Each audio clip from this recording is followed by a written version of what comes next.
መቼም ሁሉ ጊዜ አዲስ ነገር አለው እግዚአብሔር አይደል? ምናመልከው አምላክ ሁሌ አዲስ ነው። ጌታ የተመሰገነ ይሁን። አዲስነቱ ደግሞ እየደመቀ እየጨመረ ነው የሚሄደው። በእኛ ህይወት ላይ ቀናቶቹ ሲጨመሩ ከቀናቶቹ ጋር አብረን የምናየው ክብር አለ። እግዚአብሔር የተመሰገነ ይሁን። እኛ ደጁን እያየን ነው። ጌታን እየጠበቅን ነው። መቆየታችን ደግሞ ለምክንያት ሌሎችንም ደግሞ እዛ አይነት ውስጥ ለማስገባት ነው ዓላማውና እግዚአብሔር የጌታ መምጣት ማራናታ እያልን የምንጠባበቅ እኛ የእሱ ልጆች ዛሬ ለዚህ ህይወት የበቃንበት ቁልፉ ነገር የኢየሱስ ክርስቶስ የመስቀል መስዋዕትነት ነውና እንግዲህ ጥሩ አጋጣሚ ስለሆነ ዛሬ አብረን የምናየው ሐሳብ አለ። ከፊታችን የፋሲካ በዓል አለ እና በፋሲካ በዓል ዘንድሮ ለየት ይላል ከሌላው ዓመታት ፋሲካ እና እሱን በተመለከተ እናያለን። ለምን ለየት አለ ወንድም ሰውነት ካላችሁኝ በሶስቱም የጊዜ ቀመር ዘንድሮ ፋሲካ አንድ መሆኑ ይገርማል። በሶስቱም የጊዜ ቀመር ማለት የኢትዮጵያውያኖች ፋሲካ፣ የፈረንጆቹ ፋሲካ እንደገና ደግሞ የእስራኤሎቹ ፋሲካ for the first time ይሄ ብዙ ጊዜ አይቀጥብም፣ አልፎ አልፎ የሚከሰት ነገር ነው እና ሶስቱም ፋሲካ ከፊታችን የሚመጣው አንድ ቀን መሆኑ ይገርማል። ጌታ የተመሰገነ ይሁን። ስለዚህ ዛሬ የምናየው የዚህን ፋሲካ ምስጢር የደሙን ኃይል ነው የምናየው። በዚህ ዙሪያ እውቀታችን ትንሽ እንዲጨምር ከእግዚአብሔር ቃል ያለነውን ነገር እንመለከታለን። የተጻፉ መጽሐፎች ብዙ አሉ በዚህ ዙሪያ። በእንግሊዝኛ የተጻፉ አሉ፣ በእኛ ሀገራችን ቋንቋ የተጻፉ አሉ። በቅርቡ ደግሞ ተስፋውን የጻፈው መጽሐፍ አለ በዚህ ዙሪያ በደሙ ዙሪያ እና ይህንን የፋሲካን ትርጉም የፋሲካን በዓል ህይወታችን ምዕራፍ የተቀየረበት ትርጉም ነውና ፋሲካ ምን ያህል በህይወታችን ውስጥ ሰርጾ ገብቷል። ከበዓል ያለፈ፣ ከደስታ ያለፈ፣ ከፌሽታ ያለፈ ምንድነው ፋሲካ ለኛ ለክርስቲያኖች በደንብ ብናየው ደስ ይለኛል። ሁላችንም ከዚህ ነገር አንድ ነገር ብንቀስም መልካም ነው ብዬ አስባለሁና ያንን እናያለን። ጌታ ደግሞ ያንዳንዳችን ይረዳናል። ሁሉም ሰው የእግዚአብሔርን ነገር ጠለቀረብ ብሎ ማወቅ እንዴት ጥሩ መሰላችሁ። በጣም መልካም ነው። እግዚአብሔር የሚያይልን እንድናይ ጌታ ይርዳን። ሁላችንም ይሄንን እንድንመለከት ይሁን። እስኪ እናመስግን፣ ጸልይና ወደዛ ሐሳብ እንሄዳለን። ጌታ ይባረክ። ሃሌሉያ። ጌታ ሆይ እናመሰግናለን። ሃሌሉያ። ኢየሱስ ክብራችን፣ ኢየሱስ ክብራችን። ተመስገን። ሃሌሉያ።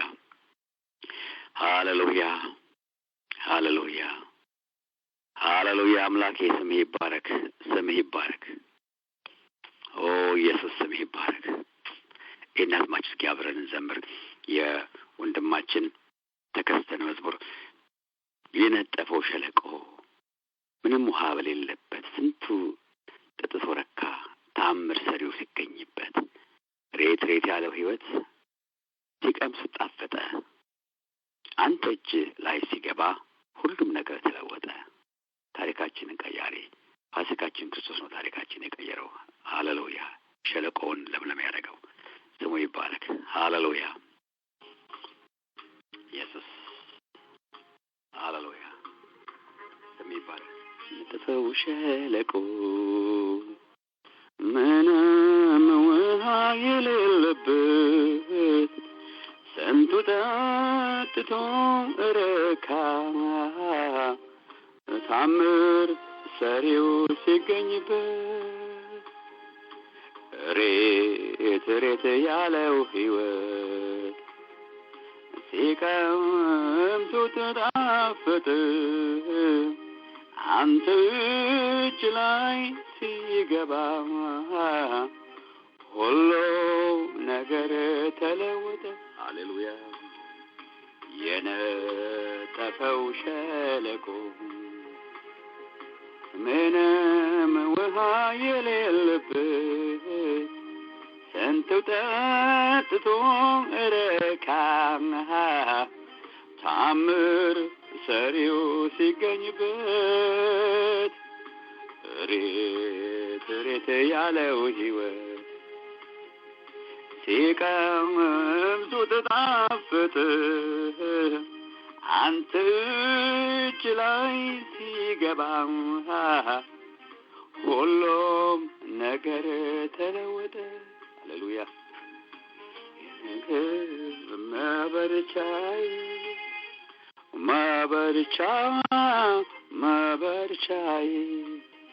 መበርቻዬ አንተነ ቻይ መበርቻዬ አንተነ ጌታዬ። ሃሌሉያ።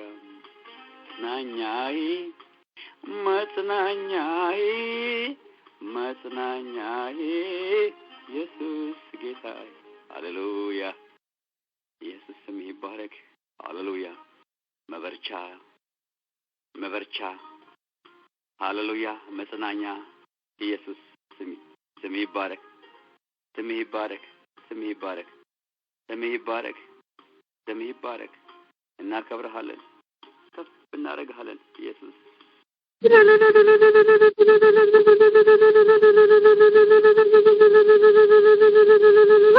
ባይ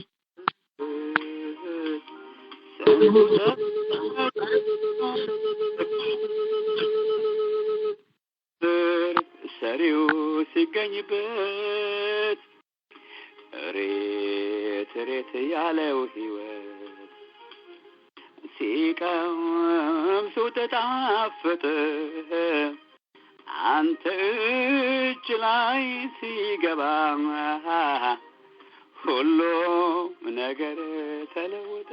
የኔ ጌታ የኔ አባት አከብረሃለሁ። የረዳህን አንተ ነህ፣ ያገዝከን አንተ ነህ።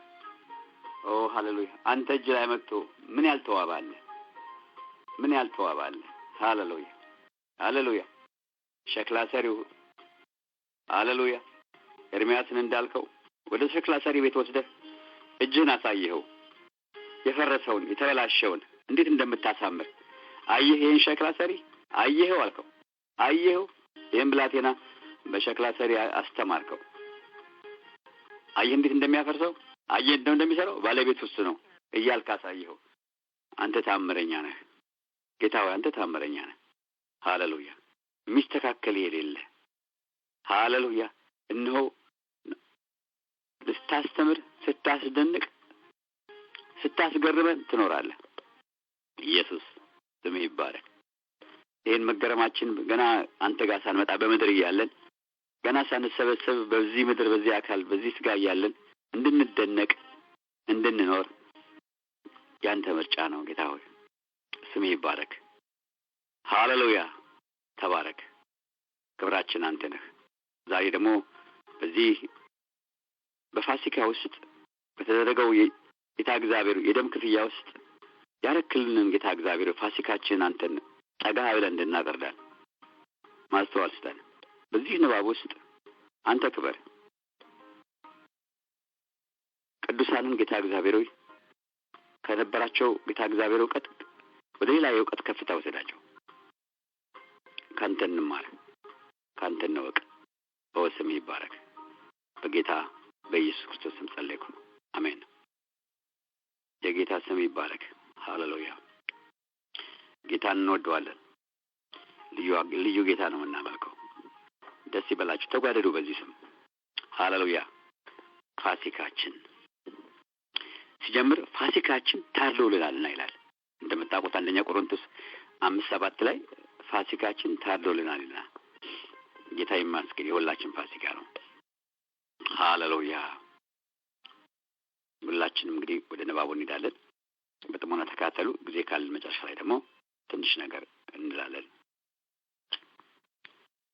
ፋሲካ ትርጉሙ ማለፍ ሲሆን እግዚአብሔር የዓለምን ተምሳሌት በሆነችው ግብጽ ላይ ያመጣው የበኩር ልጅ ሞት ፍርድ ከእስራኤላውያን ቤት ያለፈበትን የእስራኤላውያን ፈርዖንን አገዛዝ ነፃ የወጣበት መታሰቢያ በዓል ነው።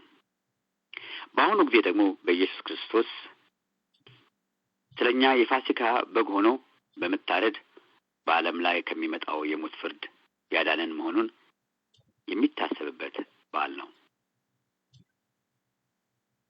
በእኛ ሀገር ፋሲካ የሚለው ቃል የደስታና የፍስሐ መግለጫ ከመሆን ጋር ተያይዞ ሰዎች ደስታና ፍስሐ እንደሆነላቸው ለመግለጽ ሲፈልጉ ወንድ ልጃቸውንም ወይ ሴት ልጃቸውን ፋሲካ ይሏቸዋል። በእርግጥም ፋሲካ የደስታ የፍስሐና የሐሴት ምክንያት መሆኑ ከዚህ በመቀጠል እንመለከታለን። የእስራኤላውያን በስደት በሄዱበት ግብጽ ምድር ከ400 ዓመታት በላይ በባርነት ሲገዙ ኖረዋል። የግብጻውያን ባለውለታ የሆነው ዮሴፍ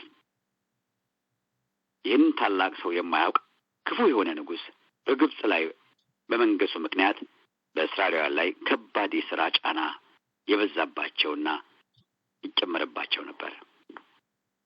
እስራኤላውያን ቁጥራቸው እየበዛ በመሄዱ ደስተኛ ያልሆነው ፈርዖን ከሥራ ጫናና በላይ ወንድም ልጅ ተወልዶ ደግሞ እንዳያድግ ሕግ እስከ ማውጣት ድረስ ደርሶ ነበር። ወንድ ልጅ አይወለድ የሚል ሕግ ትእዛዝ። በዚህ ጊዜ እስራኤላውያን ወደ እግዚአብሔር እጅግ አምረው ጮኹ። እግዚአብሔርም ጩኸታቸውን ሰማ። ከአባቶቻቸው የማለውንም ቅዱስ ኪዳኑንም አሰበ። በዚህም ምክንያት ከግብጽ ምድር ከፈርዖን የባርነት ቀንበር ነፃ ሊያወጣቸው መጣ። በዚያን ከብዙ ቀን በኋላ እንዲህ ሆነ ይላል መጽሐፍ። በግብጽ ንጉሥ ሞተ። የእስራኤል ልጆችም ከባርነት የተነሳ አለቀሱ፣ ጮኹም። ስለ ባርነታቸውም ጩኸታቸው ወደ እግዚአብሔር መጣ። እግዚአብሔርም የለቅሷቸውን ድምፅ ሰማ። እግዚአብሔርም ከአብርሃምና ለይስሐቅ ለያዕቆብ ጋር ያደረገውን ቃል ኪዳን አሰበ። እግዚአብሔርም በእስራኤል ልጆች ላይ እግዚአብሔርን በእርሱ ያለውን ነገር አወቀ ይልና ይህ ሐሳብ ኦሪት ዘጸአት ምዕራፍ 2 ቁጥር 23 ላይ ይገኛል። ሙሴ በስደት እያለ የዮቶርን በጎች ሲጠብቅ ለብዙ ዓመታት ከቆየ በኋላ ከዕለታት አንድ ቀን በጎች ትቶ ወደ ኮሬብ ተራራ ወጣ። የሚገርም ቀን ነው ይህ ቀን። በዚህ ተራራ ላይ እግዚአብሔር ለሙሴ ተገለጠለት፣ እንዲህም አለው። እግዚአብሔርም አለ፣ በግብጽ ያለውን የሕዝቤን መከራ በእውነት አየሁ። ከአስገባሪዎቻቸው የተነሳ ጩኸታቸው ሰማሁ። ዕቃቸውን አውቄአለሁ። ከግብጻውያን እጅ አድናቸው ዘንድ እዚያም አገር ወተትና ማር ወደምታፈሰው አገር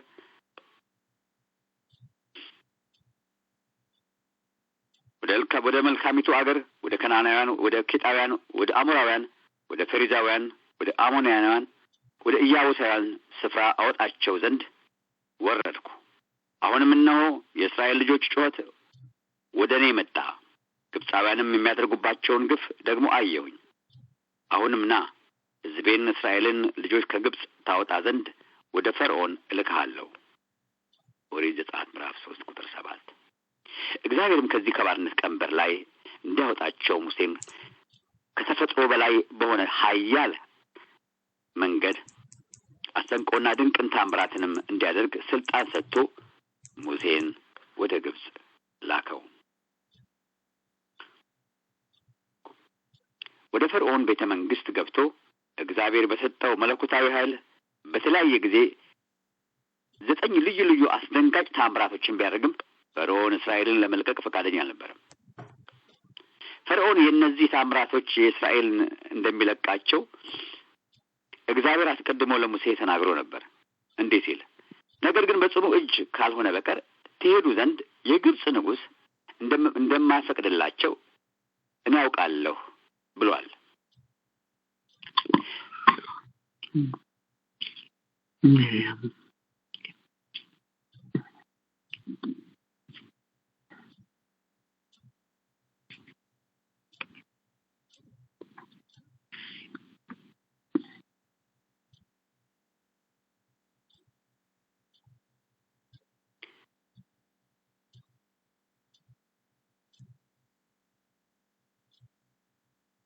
ሙሴ በስደት የዮቶርን በጎች ሲጠብቅ የብዙ ዓመታት ከቆየ በኋላ ለ31 ቀን ግን በጎች ስቶ ወደ ኮሬብ በሄደበት ጊዜ የተከሰተ ነገር ነበር። ፈርዖን ጽኑና ብርቱ የሆነችውን የእስራኤልን እጅ በተደጋጋሚ ቢያይም መልሱ ግን እስራኤልን አልለቅም እግዚአብሔርንም አላውቅም ነበረ። እንዴት አይነት ጠንካራ እንዴት አይነት ትዕቢተኛ ኃይል ነበር ፈርዖን ላይ! ለትዕቢተኛ ግን መልስ የሚሰጥ እግዚአብሔር በሰማይ ነበረ። እንዲህ አይነቱ የፈርዖን ግትርነት የዘለቀው እግዚአብሔር ለጠላት የመጨረሻ ለሕዝብም ለእስራኤል ደግሞ አዲስ ጅማሬ የሆነውን ታምራት እስኪያደርግ ድረስ ነበረ። 9 ታምራት ያለፉት የመጨረሻ የእግዚአብሔር ለእስራኤል የሙሴ በኩል እንዲህ አላቸው፣ ይህ ወር የእናንተ ዘመን መቁጠሪያ የመጀመሪያ ወር ይሆንላችኋል። አቤት ፋሲካ! በሕይወታቸው አዲስ ጅማሬ ይሆናል። እስከ ዛሬ በነጻነት መኖር ማለት ምን ማለት እንደሆነ በራሳችሁ ሕይወት አልተመላለሳችሁትም፣ አላወቃችሁትም። እስከ ዛሬ እኔ ለአባቶቻችሁ የገባሁትን ኪዳን የነገርኳቸው የአሸናፊነትና የበረከት ሕይወት ኖሯችሁ አያውቅም። በዚህ ወር ግን በሕይወታችሁ አዲስ ጅማሬ ይሆናል።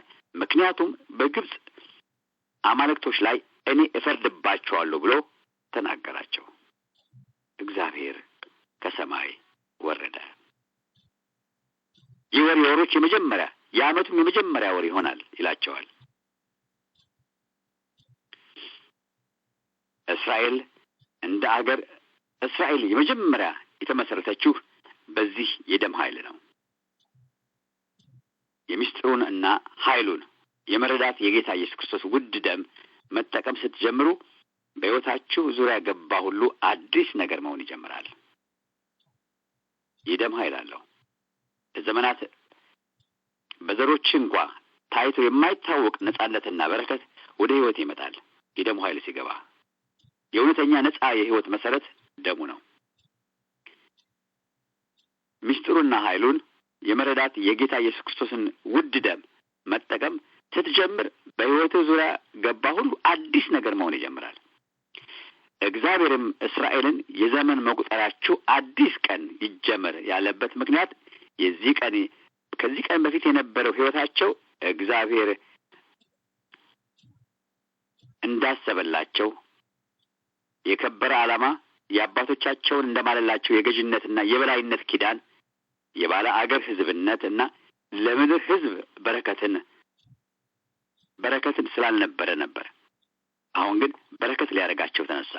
እግዚአብሔር በቃሉ ነህ፣ እንደ ቃሉም ነው። ታደርጋለህ ያለህንና አለህ ያለህን አስደናቂና ታምራዊ ሕይወት የምትጀምርበት በታረደው በግ በኢየሱስ ደም አማካኝነት ብቻ ነው። ታሪክ የሚጀምረው በደሙ ነው። ያለ ደሙ ኃይል ከአሮጌው ሕይወት መላቀቅና ወደ አዲሱ ሕይወት መግባት የሚቻል ነገር አይደለም። ደሙ የጠላትን ቀይ ካርድ ነው። ደሙ የጠላትህ ቀይ ካርድ ነው። ሙሴና አሮን እስራኤልን ከፈርዖን ባርነት ነጻ ለማውጣት 9 እጅግ አስደናቂ ታምራቶችን ቢያደርጉም ፈርዖን ግን ይለቃቸው ፈጽሞ ፈቃደኛ አልሆነም። እንዲያውም ከድሮ ይልቅ ሕዝቡን ጫና በዛባቸው። እግዚአብሔርን አላውቅም ሕዝቡንም አላውቅም አለ። እነ ሙሴ ግራ ተጋቡ። የዚያን እግዚአብሔር ለእነ ሙሴ አንድ ነገር ነገራቸው። ፈርዖን በቀላሉ እንደማይለቃቸውና አውቃለሁ የተደረጉት ታምራቶች ሁሉ ፈርዖን እስራኤልን እንዲለቅ ሊያስገድሉት አልቻሉም። አንድ ተአምር ሲደረግ እግቅ ያለሁ አሁን ትሄዳላችሁ ይልና መልሶ ደግሞ አልለቅም ይላል። ይህንንም በተደጋጋሚ አደረገ። እነዚህ 9 ታምራቶች በልበ ደንዳናነት እሺ ያለ እንደገና ቢልና ሐሳቡን ቢያጥፍም የመጨረሻው የደሙ ተአምር ግን ማለፍ አልቻለም። ደሙ ኃይል አለው። ደሙ የጠላት ካርድ ነው፣ ቀይ ካርድ። በዚህ ዘመን በተመሳሳይ ሁኔታ የብዙ ክርስቲያኖች ሕይወት እንደምናየው ማለት ነው። ብዙዎች ይጾማሉ፣ ይጸልያሉ፣ ነገር ግን ነገሮች እየከፉ ይሄዱባቸዋል። ወደ እግዚአብሔር ሰዎች ሄደው ስለ ችግራቸውም ደግሞ ይጸልይላቸዋል። የተወሰነ ጊዜ ቀለል ካለላቸው በኋላ ቀድሞ የነበረው ችግር ከራሱ ወይንም ተባብሶ ወደ ህይወታቸው ተመልሶ ይመጣል። ልብ በሉ፣ ብዙ ድንቅና ታምራቶች አምላክ እንዳለና እንደሚሰራ እሱም እንዳለ ሕያው እንደሆነ ሊያሳዩ ይችላሉ። ጠላትን ከሜዳ ውጪ የሚያደርገው ግን የኢየሱስ ክርስቶስ ደም ብቻ ነው። ከምንም ተአምር በላይ የደሙ ተአምር ልዩ ነው።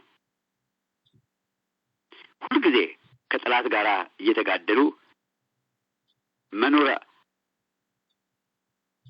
ቀላል ነገር አይደለም። አድካሚ ህይወት ነው። ጠላትን ከጫወታ ውጪ አድርገህ በነጻነት መመላለስ የደስታና የእረፍት ህይወት ነው።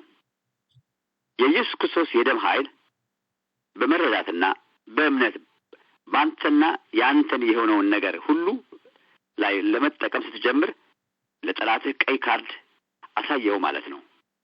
የደሙን ኃይል ተረድቶ መጠቀም ከምንም ምስጢር በላይ ምስጢር ነው። ባላጋራ ከሜዳ ማስወጣት ብቻ ሳይሆን ፍርድም አለበት። ደሙ ሲኖር ፍርዱም አለ። በጠላት ላይ የተጻፈበት ፍርድ ልትበይንበትና ልትፈጽምበት የምትችለው የኢየሱስ ክርስቶስ ደም ስታሳየው ብቻ ነው። ለጠላትህን የኢየሱስን ደም ካሳየው በህይወትህ እየተገዳደረ ሊቆይ አይችልም። የመጨረሻው ተአምር የደሙ ተአምር ነውና ጠላትን ከሜዳ የምታወጣው በዚህ በቀይ ካርድ ነው። ቀዩ ካርድ የኢየሱስ ክርስቶስ ደም ነው። የጠላትህ ቀይ ካርድ የኢየሱስ ደም አንተን ለእግዚአብሔር ተገቢ ጻድቅና ንጹሕ አድርጎ ሲያቆምህ የጠላትህን ይገባኛል መብቶች ሁሉ በመክፈፍ ጠላትህ አንተን ለማጥቃት ህጋዊ መሰረት እንዳይኖር ያደርገዋል። መርሳት የሌለብህ አንድ ነገር በጠላት ላይ የተጻፈ የፍርድ ቃል መኖሩን ነው። የተጻፈባቸው ይህን የፍርድ ቃል በእርሱ ላይ ተፈጻሚ የሚያደርግ ስልጣን ያለው ደግሞ በአንተ እጅ ላይ ነው ያለው። እርሱም የክርስቶስ ደም ነው። መዝሙረ ዳዊት ላይ እንዲህ የሚል ቃል አለ። የእግዚአብሔር ምስጋና በጉሮሯቸው ነው፣ ሁለት አፍ ያለው ሰይፍ በእጃቸው ነው። በአሕዛብ ላይ በቀል በሰዎችም መካከል ቅጣትን ያደርግ ዘንድ ንጉሳቸውን በሰንሰለት አለቆቻቸውንም በእግር ብረት ያስሩ ዘንድ የተጻፈውን ፍርድ ያደረጉበትን ዘንድ ለቅዱሳን ሁሉ ይህች ክብር ናት። ሃሌሉያ ይላል። አሜን፣ ሃሌሉያ። ከዚህም በተጨማሪ እግዚአብሔር ለሙሴ እንዲህ ሲል ተናገሩታል። እኔም በዚህች ሌሊት በግብጽ አገር አልፋለሁ፣ በግብጽም አገር ካለው እስከ እንስሳ ድረስ በኩርን ሁሉ እገላለሁ፣ በግብጽም አማልክት ሁሉ ላይ እፈርድባቸዋለሁ፣ እኔ እግዚአብሔር ነኝ ብሏልና። ኢየሱስም ስለዚህ ነገር ሲናገር እንዲህ አለ። ስለ ፍርድም በዚህ ዓለም ገዢ ስለተፈረደበት ነው። ዮሐንስ ወንጌል ምዕራፍ 16። ጳውሎስ ደግሞ ይህ እንዴት እንደተከናወነ በሚገባ እንዲህ ሲል ገልጾታል። በእኛ ላይ የነበረውን የሚቃወመንን በዛ የተጻፈውንም የዕዳ ጽሕፈት ደመሰሰው፣ እርሱም በመስቀል ጠርቆ በመንገድ አስወግዶታል። አለቅነትና ስልጣናትን ገፎ ድል በመንሳት በእርሱ እያዞረ በግልጥ ያሳየናል ይላል ቆላስይስ ምዕራፍ 2 ላይ። እንዴት ነው ጠላቶቻችንን አለቅነታቸውን ስልጣናቸውን የገፈፈው? ፋሲካ ለእኔና ለእናንተ ልዩ ነው። እግዚአብሔር አምላክ በመስቀል ላይ በፈሰሰው ደም አማካኝነት በእኛ ላይ የተጻፈውን የዕዳ ጽሕፈት ወይም የክስ ደብዳቤ በመደምሰስ በማስወገድ እኛን የሚከሱበት ሕጋዊ መሰረት እንዳይኖራቸው በማድረግ አለቆችና ስልጣናትን በእኛ ላይ የነበራቸውን ስልጣን ገፈፈው። የደሙ ኃይል ኢየሱስ በሰራው በዚህ ታላቅ ስራ አጋንንት የሰውን ልጅ በመጨቆን ሕጋዊ መብቱን ሆነ ኃይል እንዳይኖራቸው አደረጋቸው። እዚህ ላይ ማወቅና መረዳት ያለብን ነገር እውነት ኃጢአት ሳይፈርድበትና ሳይቀጣ እውነተኛ ነጻነት ሆነ በረከት የሚባል ነገር አለመኖሩን ነው። እደግመዋለሁ። ኃጢአት ሳይቀጣ በረከትና ነጻነት የለም። ኃጢአት የፈለገ ያህል ድንቅና ተአምር ቢደረግ እንኳ በኃጢአት ላይ ፍርድ ሳይኖር ዘላቂ ፈውስ ሆነ ሰላም የለም።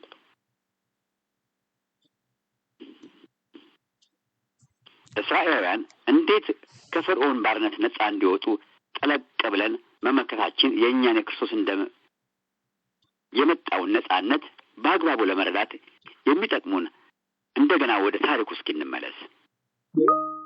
እስራኤላውያን የፈርዖን ባርነት ቀንበር ተይዘው እየማቀቁ በነበረበት ጊዜ የግብፅ ሕዝብና በንጉሱ ላይ አማልክት የሆኑ ጣዖታት ነበሩ። በጣዖታቱ አማካኝነት አጋንንቶች ይመለኩ ነበር። በዚህ ዘመን በነበሩ እስራኤላውያን ፈርዖን ነፃ መውጣት ማለት በግብፅ አማልክቶች ኃይል ነፃ ማውጣት ማለት ነበር። በግብፅ አማልክቶች ብዙዎች ሲሆኑ እነዚህ መካከል የግብፅ ሕይወት ምንጭ እንደሆነ የሚነገርለት ናይልን እንደሚገዙ የሚታመኑባቸው አማልክት ነበሯቸው። እነዚህ አማልክቶች በውሃ ላይ ስልጣን እንደሌላቸው ለማሳየት እግዚአብሔር ውሃውን ሁሉ ደም አደረገው። ደግመዋለሁ፣ እነኛ አማልክቶች የእስራኤል የሕይወታቸው ምንጭ የሆነውን ባህር ውሃውን እነዚህ አማልክቶች በውሃ ላይ ምንም ስልጣን እንደሌላቸው ለማሳየት እግዚአብሔር ውሃውን ደም አደረገው። ይህ ታላቅ ተአምር አይደለምን? ፈርዖን ግን እስራኤልን አልለቅም እግዚአብሔርንም አላውቅም አለ። በእንስሳት ላይ ስልጣን አላቸው የሚሏቸውን አማልክት ለማዋረድ ደግሞ በእንስሳ ሁሉ ላይ እግዚአብሔር ፈረደ። ይሁንና አሁንም ፈርዖን እስራኤልን አልለቀቀም። እግዚአብሔር እንደዚህ አይነት ሌሎች ተአምራቶችን ሁሉ አደረገ። እንደተለመደው የፈርዖን መልስ እግዚአብሔርንም አላውቅም እስራኤልንም አልለቅም ነበረ። የመጨረሻው ላይ እግዚአብሔር የኪዳን ሕዝብ ለእስራኤል ምስጢር ገለጠላቸው። ይህ ምስጢር የደሙ ምስጢር ነበር። እስካሁን ያልገለጠው አዲስ ምስጢር ለእስራኤል ሊገልጽ መጣ። እሱም የደሙ ምስጢር ነው። ምስጢሩም ይህ ነው። ዲያብሎስ በሰው ላይ ስልጣን ያገኘው ሰው በሰራው ኃጢአት ምክንያት ከእግዚአብሔር ስለተለየና በእግዚአብሔር ፍርድ ስር ስለወደቀ ነው። እንዳስረሱት ኃጢአት ቅጣቱን በተቀበለ ቀን ዲያብሎስ በኃጢአት ምክንያት መግዛቱን ያቆማል። ኃጢአት ቅጣቱን የተቀበለ ቀን ዲያብሎስ በኃጢአት ምክንያት መግዛቱን ያቆማል። ይህ እውን ነው። እግዚአብሔርን በኃጢአት ላይ ሊፈርድ የሚፈርደው ኃጢአት ባለበት ሰው ላይ ሁሉ ላይ እስራኤላውያን ከግብፅ አማልክቶች ጭቆና ነፃ የወጡበት የግብፅ አማልክቶች ላይ እግዚአብሔር ፍርድ ማውጣት ግድ ነበረ። ይህ የእግዚአብሔር ፍርድ በግብፅ ነዋሪዎች ላይ ሊመጣ የእስራኤላውያንም በራሳቸው ኃጢአተኞች ስለሆኑ በእግዚአብሔር ፍርድ አብረው መጥፋታቸው አይቀርም ነበር። ስለዚህ እግዚአብሔር ለእስራኤላውያን እንዲህ ሲል ምስጢር ነገራቸው። እኔ ነገ በግብፅ ምድር በኩር ሁሉ ላይ የሞትን ፍርድ አመጣለሁ። በዚህ ፍርድ እንድታመልጡ ሞት ከቤታችሁ ደግሞ እንዲያልፍ ለአንድ ቤት አንድ ጠቦት ውሰዱና ረዱት። ደሙንም በቤታቸው በር መቃንና ጉበል ላይ ቀቡት። ከዚህም ሁላችሁ ወደ የቤታችሁ ገብታችሁ በራችሁን ዝጉ። እኔም የግብፅን በኩር ሁሉ ላጠፋ በየቤቱ ባለፍኩ ጊዜ ደሙ የሌለበትን ቤት በኩር ሁሉ እገላለሁ፣ ደሙ ያለበትን ቤት ግን አልፋለሁ አላቸው። ይህ አስገራሚ ነገር ነበር።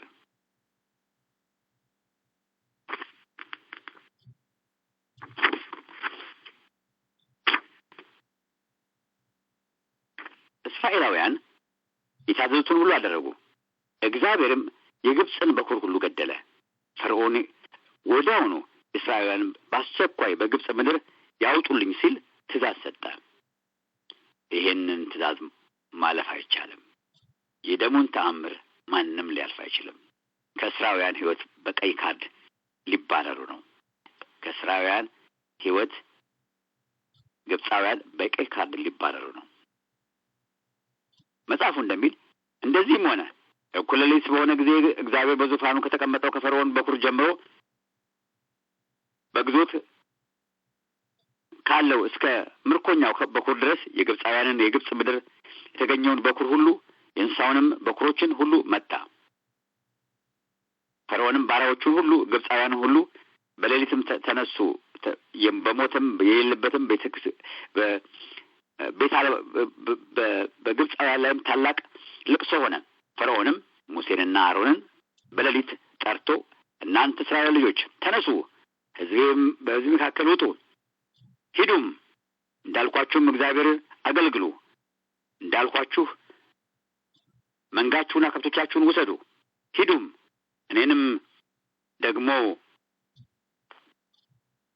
አምልኩኝ። ግብፃውያንም ፈጥነው በምድር ይወጡ ዘንድ ሕዝቡን አስቸኮሏቸው። ሁላቸውንም እንዲወጡ አስገድዷቸው። ይህ ታሪክ ኦሪት ዘጸአት ምዕራፍ 12 ላይ ይገኛል። በዚህ ክፍል በግብፅ እንዳየነው የበጉ ደም ለእስራኤል ሕይወት ሊሆን፣ በግብፃውያን ደግሞ ሞት ነበረ። እደግመዋለሁ። በዚህ ታሪክ ውስጥ እንደምናየው የበጉ ደም ለእስራኤላውያን ሕይወት፣ ለግብፃውያን ደግሞ ሞት ነበር። ኢየሱስ ደግሞ ደምም ለአንተ ሕይወት፣ ለጠላት ግን ሞት ነበረ። ዛሬ አንተም በእምነት ኢየሱስን ደም መጠቀም ስትጀምር ጠላትህ ያዘዘብህን ነገር ሁሉ በአስቸኳይ ለቆ ይሄዳል። ደሙ ኃይል አለው። ከአንተ የሚጠበቀው ስላንተ የፈሰሰውን የበጉን ደም በቤት መቃን ጉበን ረሽተህ ነገርን ሁሉ በደሙ በተሸፈነው ቤት ውስጥ ማስቀመጥ ብቻ ነው። ደሙ የይለፍ ደብዳቤህ ወይም ፓስፖርት ነው። አትርሳ። በኢትዮጵያ የነበረው የደርግ ኮሚኒስት ስርዓት ዘመን አንድ ሰው ከአንድ ቦታ ወደ ሌላ ቦታ ለመሄድ በአካባቢው ካለው አስተዳደር ይለፍ የሚል ደብዳቤ መጻፍ ግድ ነበረ። ይህ ታሪክ ብዙዎቻችን የምናውቀው ታሪክ ነው።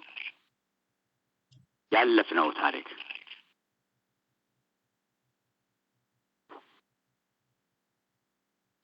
ካንተ የሚጠበቀው እንግዲህ ይህን የይለፍ ወረቀት ካልያዝክ ማንም ከአንድ ከተማ ወደ ሌላ ከተማ መሄድ የማይችልበት ሁኔታ ተፈጥሮ ነበር። አሁንም ቢሆን ካለህበት አገር ተነስተህ የሌላ ሀገር ድንበር ተሻግረህ ለመግባት ፓስፖርት ትጠይቃለህ። የያዝከው ፓስፖርት ሕጋዊነትንና መብቶችህን በማረጋገጥ ድንበር ተሻግሮ እንድትገባ ያደርጋል። የፓስፖርቱ ጉልበት ይሄ ነው እና አቅም። እንዲሁም በመንፈሳዊ ዓለም ደሙ ካለህበት እስራት ነፃ በማውጣት ብቻ ሳይሆን ወደ ቃል ኪዳን ማድረስ እንዲሁም ወደ ቃል ኪዳን እንድትገባ የይለፍ ደብዳቤ ወይም ፓስፖርት ጭምር ነው። ከሁሉም በላይ ደግሞ እግዚአብሔር ወደ አለበት መግባት የቻልነው በኢየሱስ ደም ነው። ኢየሱስ ራሱ እንኳ ወደ ቅድስት የገባው በገዛ ደሙ አማካኝነት እንደሆነ ቃሉ እንዲህ እያለ ይናገራል። ነገር ግን ክርስቶስ ይመጣ ዘንድ ላለው መልካም ነገር ሊቀ ካህን ሆኖ በምትበልጠውና በምትሻለው በእጆችም ባልተሰራቸው ማለትም በዚህ ፍጥረት ባልሆነች እንኳን ድንኳን ውስጥ የዘላለም ቤዛነት አግኝቶ አንድ ጊዜ ፈጽሞ ወደ ቅድስት በገዛ ደሙ ገባ እንጂ በፍየሎችና በጥጆች ደም አይደለም ይላል ዕብራውያን ምዕራፍ 9። አዳም በእግዚአብሔር ቃል ላይ አምጾ የክህደት ወንጀል ከሰራ በኋላ እግዚአብሔር አዳምን ከገነት አባረረው፣ ተመልሶ እንዳይገባም በሩን ዘጋበት። ኢየሱስ ግን የዘላለም ቤዛነት ካገኘ በኋላ ማንም ሰው ገብቶበት በማያውቀው ክልል አልፎ በገዛ ደግሞ ወደ እግዚአብሔር ማደሪያ ዙፋን ወዳለበት ስፍራ ገባ። ቀደም ብሎ ካየነው የመጽሐፍ ክፍል ላይ ኢየሱስ የዘላለም ቤዛነት አግኝቶ ይላል። ምን ማለቱ ነው?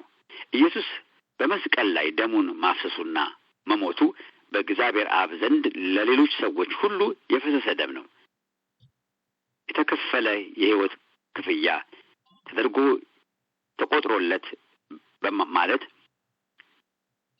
ቁጣው ተፈጽሞ ደሙ ፈሶ ዋጋ ተከፍሎ የፈሰሰው የኢየሱስ ደም የሰውን ዕዳ በመክፈል ከአብ ዘንድ ብቁ ሆኖ ተቀባይነትን በማግኘት ከሰው ሁሉ ቀዳሚ ሆኖ ሰው የሆነው ኢየሱስ ሰውን ወክሎ በራሱ ደም ወደ ቅድስት ገባ።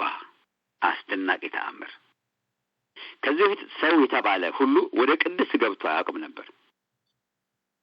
እንዲያውም ይህን ለማመልከት በምድር ላይ በነበረችው ድንኳን ቅድስት የምትባለው የመጋረጃ የተጋረደች ነበረች። መጋረጃዋ የሥጋ ምሳሌ ነበር።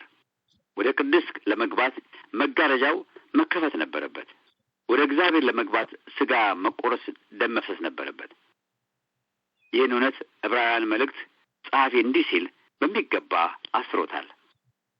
እንግዲህ ወንድሞች ሆይ በመረቀልን በአዲስ ሕያው መንገድ ወደ ቅድስት በኢየሱስ ደም በመጋረጃው ማለትም በሥጋ በኩል እንድንገባ ድፍረት አለን ይላል። የኢየሱስ ደም ወደ መልካም ነገሮች ሁሉ መግቢያ ፓስፖርታችን ነው። ደሙን ይዘህ ስትሄድ በዚህም ምድር ሆነ በሚመጣው ዓለም ከዚህ አታልፍም ብሎ ሊገድብህ የሚችል አንዳች ኃይል የለም። ደሙ ኃይል አለው። ፋሲካችን ስለኛ ሕይወቱን ሰጥቷል። ኢየሱስ ደም ሞትና ጥፋት ካንተ ያለፈበት፣ አንተ ደግሞ ወደ ሕይወትና በረከት ያለፍክበት የማለፍ ደም ነው። ሃሌሉያ።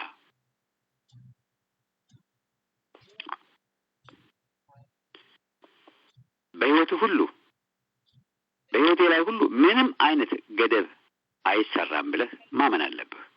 እግዚአብሔር ወደ ያዘልኝ በረከት አልፎ የመግባት ይሆንልኛል ብለህ ማመን አለብህ። ለዘሮቼ ላይ ተጥሎ የነበረው የትኛውም አይነት ገደብ እኔ ከያዝኩት የይለፍ ደም የተነሳ በእኔ ላይ አይሰራም ብለህ ማመን አለብህ። በኢየሱስ ደም ማለፍ ሆኖልኛል ብለን ማወጅ አለብን።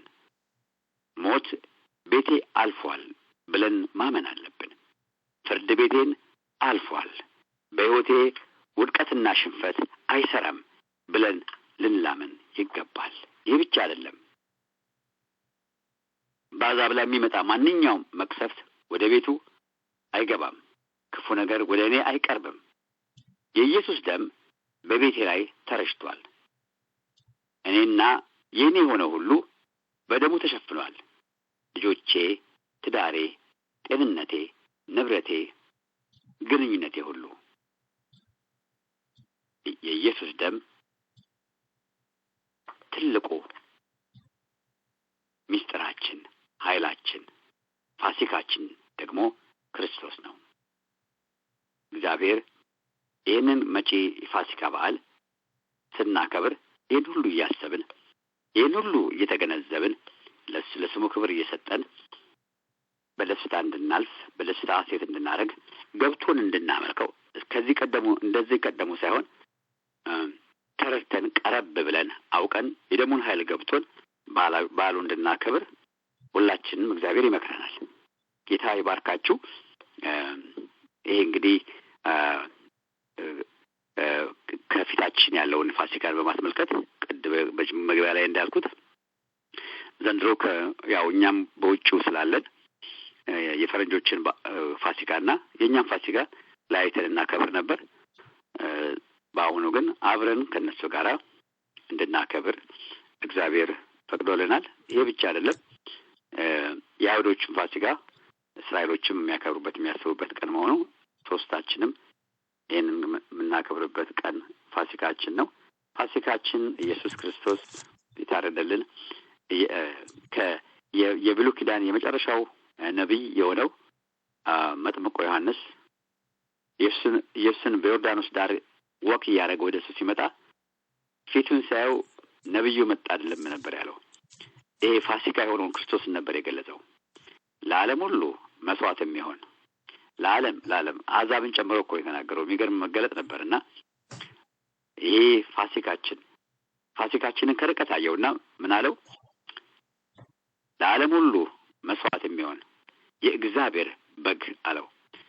ገና ስቃይ ሳይ ገና ማስተማር ሳይጀምር የመጨረሻ ደስተኛውን ተናገረ፣ ሞቱን ተናገረ፣ ፋሲካችንን ተናገረ።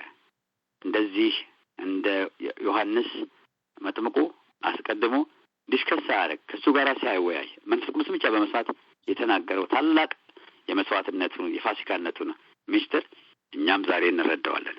ዛሬ በደንብ እንዲገባል ይህን ሁሉ መጽሐፍ አንበን ልንረዳ ያስፈልጋል። ይሄ ሰው ግን እንደተናገረው በመድረ በዳ ውስጥ ሆኖ ነው። እንደኛ መጽሐፍ አገላብጦ አይደለም። በመድረ በዳ ውስጥ ሆኖ ከሰው ተለይቶ የእግዚአብሔርን ሐሳብ ብቻ ይዞ የእግዚአብሔርን ሐሳብ ገለጸ። ጌታ እግዚአብሔር ይባረክ። ብዙ ነገር እንደቀረላችሁ አስባለሁ። ስለ ፋሲካ ለፋሲካ ያለን ግምት የተለየ ይሁን። የደሙ ኃይል የሚገለጥበት ነው። የደሙን ኃይል የምናውቅበት ነው። ምንም አይነት ነገር 9 ተአምር ሆነው ምንም አልሆነም። ልብ ደንዳና ነው። የጠላት ልብ ደንዳና ነበረ በ9 ተአምር። ግን የደሙን ተአምር ግን የሚያልፍ የለም። ዛሬም ቢሆን 10ኛውን ተአምር የሚያልፍ የለም። ምንም የሚያልፍ የለም። የቀራንዮውን ሂሳብ ያወራረደልን ኢየሱስ ብቻ ነው። ስለዚህ በዚህ ደም ተጓደዱ፣ ተመኩ፣ ደስ ይበላችሁ። ጌታ ይባረክ። በቀረችን 10 ደቂቃ ደግሞ እስኪ እናንተ የገባችሁን ምን ቀረላችሁ? በዚህ ትምህርት ምን ቀረላችሁ? ፋሲካን ስታከብሩ እንዴት ልታከብሩ ነው? አሁን ቀጥሎ እስቲ የቀረላችሁ ሰዎች ከዚህ ውስጥ የተማራችሁት ነገር ካለ ከእናንተ ደግሞ ትንሽ ነገር እንስማ። መስመሩ ክፍት ነው ለእናንተ። ጊዜያችሁን ተጠቀሙ። ጌታ ይባርካችሁ።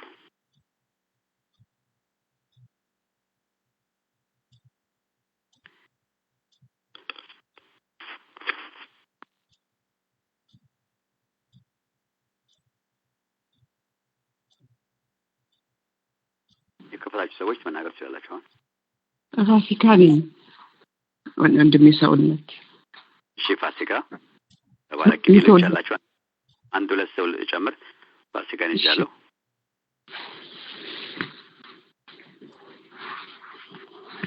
ሁለት ሰው ከሶስት በላይ መቀበል አልችልምና ካላችሁ አንዴ ልቀበላችሁ። ምን ቀረላችሁ በዚህ በደሙ ኃይል ውስጥ?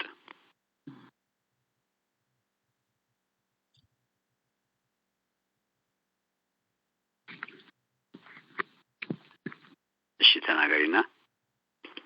እሺ ሰላም፣ እግዚአብሔር ሰላም ጸጋ ላንተ ይሁን። ቴንክ ዩ ፎር እድል ስለሰጠኝ። ስሜን ፋሲካ ነው። ኢየሱስ ታርዶልኛል እና የዘላለም ሕይወት ያገኘሁት የታረደልኝ ኢየሱስ የጥሉን ግድግዳ በደሙ እንትን ብሎ የዘላለም የተሰጠኝ ኢየሱስ ነው። የታረደልኝ በጎ ኢየሱስ የደህንነቴ፣ የሰላሜ፣ የሁሉ ነገሬ ደሙ ለኔ በጣም ትልቅ ነገር ነው። የተወለድኩበትም ፋሲካ ነበረ የፈረንጆቹና ያበሾቹ። በዚህም ላይ አጭር ምስክርነት ብሰጥ ደስ ይለኛል ፈቃድ ከሆነ። እሺ 2012 ላይ የፈረንጆቹና ያበሾቹ ቀን አንድ ሆኗል እና ፌብሩዋሪ፣ ማርች፣ ኤፕሪል ላይ ደም ይፈሰኝ ነበር። ኃይለኛ ደም ከማህፀኔ ላይ ሂሞግሎቢን ሁሉ 9 ሆሎ ዶክተሮች መቆጣጠር አቅቷቸው በሆነ ሩሜት ነበር የምኖረው። በጣም ኃይለኛ ደም ነበር የሚፈሰኝና ጌታ ኢየሱስ ሆይ ያቺ ደም ሲፈሳት የፈወስካት ኢየሱስ ዛሬም ለኔ ኢየሱስ ነው። እዛውም በዚህ በትንሳኤ ቀን ማንም አልነበረኝም ምግብም የሚሰጠኝ ፈረንጆች ጋር ነበርኩኝ። ዲዘርት ነው የሰጡኝ ፓይ። የዛን ቀን በጣም አለቀስኩኝ። ፔንኪለሩ ወደ 2000 ሚሊግራም ሲሰጠኝ እሱም ማቆም አልቻለም። እንደ ሽንት ነበር የሚሻለው። በትራሽ ካን ነበር ደሙ የሚፈሰው። የዛን ቀን ግን በደም ተጨማልቄ ያገልስ ለብሼ ተኝቼ ኃይለኛ ብርሃን ደረቴ ላይ በራ። ከዛ በኋላ ቆመ። ዶክተሮቹም ገረማቸው። የኢየሱስ የትንሳኤው ንጉስ ኢየሱስ ሕይወት ቀጠለልኝ። አሁን ደግሞ የተወለድኩበትም አመቱ በኤፕሪል 20 ላይ የኔ ልደት ቀን ነውና ኢየሱስ ለኔ ፈውሴ ነው። ኢየሱስ ለኔ መድኃኒቴ ነው። ኢየሱስ ለኔ የዘላለም ሕይወቴ ነው። ኢየሱስ ለኔ ደሙ ትኩስ ነው። የኢየሱስ ደም ሁሌ ትኩስ ነው። ሁሉ ጊዜ በደሙ ምኮራበት የከፈለልኝ በመስቀል ላይ ከፈለው ኢየሱስ ለኔ ሁሉ ነገር ነው። በደሙ እመካለሁ፣ በደሙ ኮራለሁ።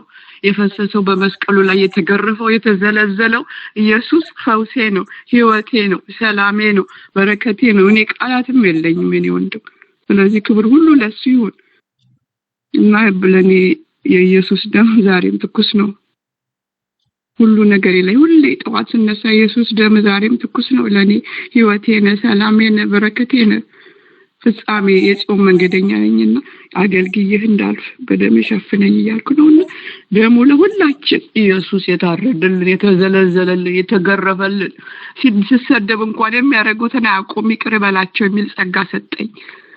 ምህረትን ሰጠኝ። እኔ ምህረቱን የጠገብኩ ባሪያው ስለሆንኩኝ ሲበድሉኝ ለመግደል እንኳን ሲጠነስሱኝ መርዝ ሲያበሉኝ የሚያደርጉትን አያውቁም ልጄ ይቅር በያቸው በጨለማ ስላሉ ነው እያለ ኧረ ለኔ ኢየሱስ እንጃ አይደው ይሁን ወርድ ቃላትም የለኝም ወንድሜ ሰውነት ኢየሱስ ጌታ ነው።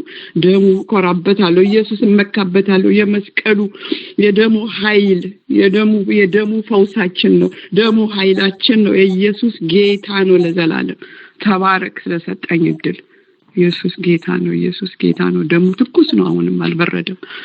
ለኔ ይሄ ነው። ተባረክ ጨርሻለሁ። አሜን። ጌታ እግዚአብሔር ይባርክሽ። ታችን አሜን አሜን። ወላጆችሽም እንግዲህ ስምን ዝም ብሎ አይደለም። በተለይ ወላጆቻችን ወላጅ ለልጁ ነብይ ነውና እግዚአብሔር ደግሞ ለወንድም ለሴትም ብዙ ጊዜ ሀገራችን የሚጠቀም ስም ነው ፋሲካ። ምክንያቱም ደስታን ቀደም ጽሑፉን ሲጀምር እንዳነበብኩት ፋሲካ የሚለውን ስም የደስታና የፍስሐ መግለጫ ስለሚሆን ብዙ ጊዜ ደስታቸውን ፍስሐቸውን ለመግለጽ ኢትዮጵያውያንና ኤርትራውያን ልጆቻቸውን ፋሲካ ይላሉ እና አንቺም ከዛው እንደሆነሽ እግዚአብሔር ደግሞ ስለጠበቀሽ የደሙ ኃይል አንቺ ላይ የደሙ ኃይል እንዲገባሽም ጉልበት እንዲሆንሽም ደግሞ ጌታ ስለረዳሽ ጌታ እናመሰግናለን። ጌታና ስለሁሉ ስም ይባረክ። እንግዲህ አንድ ነገር እንድታውቁ ፈልገው ፋሲካን እንግዲህ አውደ ዓመት የሚባል ነገር አለ አይደለም? አውደ ዓመት ፋሲካ አውደ ዓመት ነው።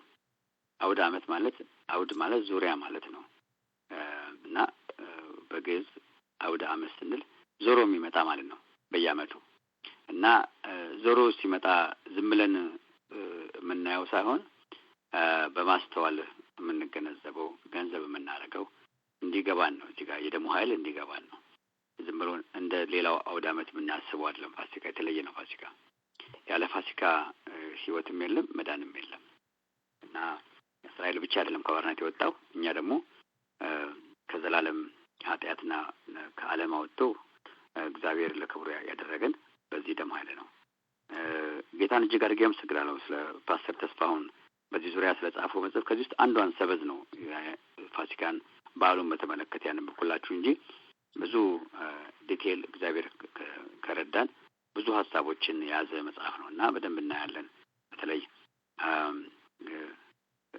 ሰክሬት የሆነው ከውስጥ ብዙ ነገሮች ስለ ደሙ ማወቅ አለብን፣ በደንብ ማወቅ አለብን። ይሄ የሚናገር ደም ነው፣ የሚከስ ደም ሳይሆን እንደ አቤል ደም ሳይሆን የተለየ ደም ነው እና በዚህ ዙሪያ በደንብ ጌታ ከሰጠን ጊዜ በመጽሐፍት ዓለም እንማማራለን።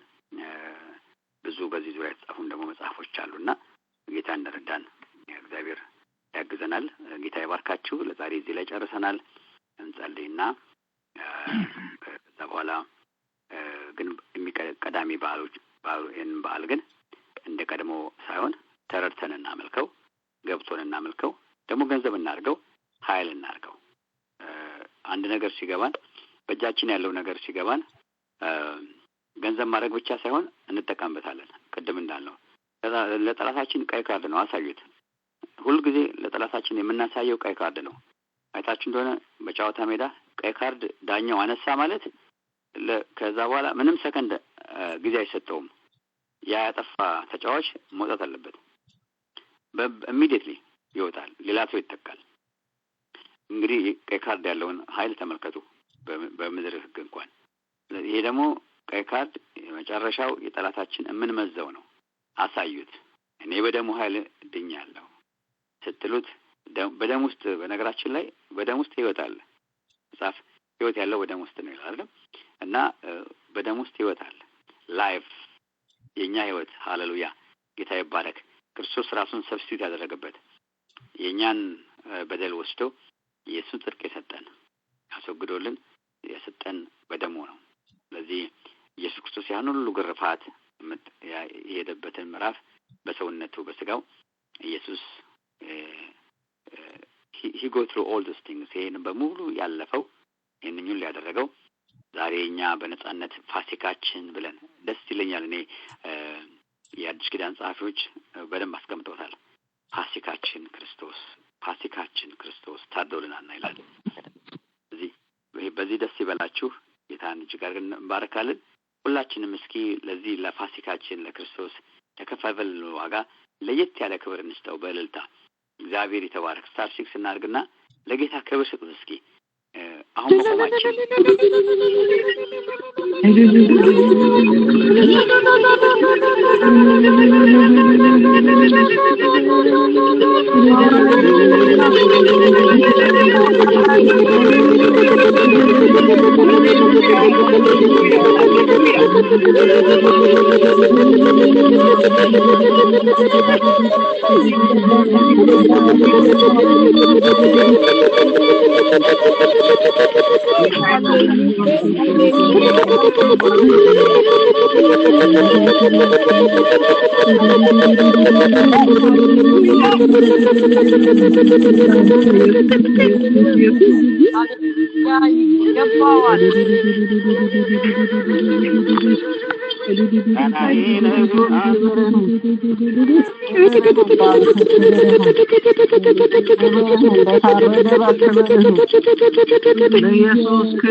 All participants are now muted. Press *6 to unmute your line. አንተ ምስጋናዬን ለዓመታት አንተ ምስጋናዬን አንተ ምስጋናዬን አንተ ምስጋናዬን ለዘመናት ሃሌሉያ ክፉ ሲመጣ ያመለጥኩብህ ስልጣን ስረሳ ሰው የሆንኩብህ ባንተ እዚህ ደረስኩ ከኔ ጋር ሆነ ኢየሱስ ለኔ ምስጋናዬን አንተ ምስጋናዬን አንተ ምስጋናዬን አንተ ምስጋናዬን ለዓመታት አንተ ምስጋናዬን አንተ ምስጋናዬን አንተ ምስጋናዬን ለዘመናት ሃሌሉያ አንተ ምስጋናዬን አንተ ምስጋናዬን አንተ ምስጋናዬን ለዓመታት አንተ ምስጋናዬን አንተ ምስጋናዬን አንተ ምስጋናዬን ለዘመናት ሃሌሉያ። ኢየሱስ ጌታ ነው። ስሙ የተባረከ ይሁን። ፋሲካችንን በድምና በደስታ እናከብራለን። ስሙ ይባረክ። እንግዲህ አሁን ደግሞ ወደሚቀጥለው ፕሮግራም እናልፋለን። ሰንዬ ድምፅሽን አሰምኝና አንቺ ደግሞ የሚቀጥለውን ከቅዱሳን ጋር አብረን እንከፋፈላለን። ድምፅሽን አሰምኝ። ስታር 6 አድርጊና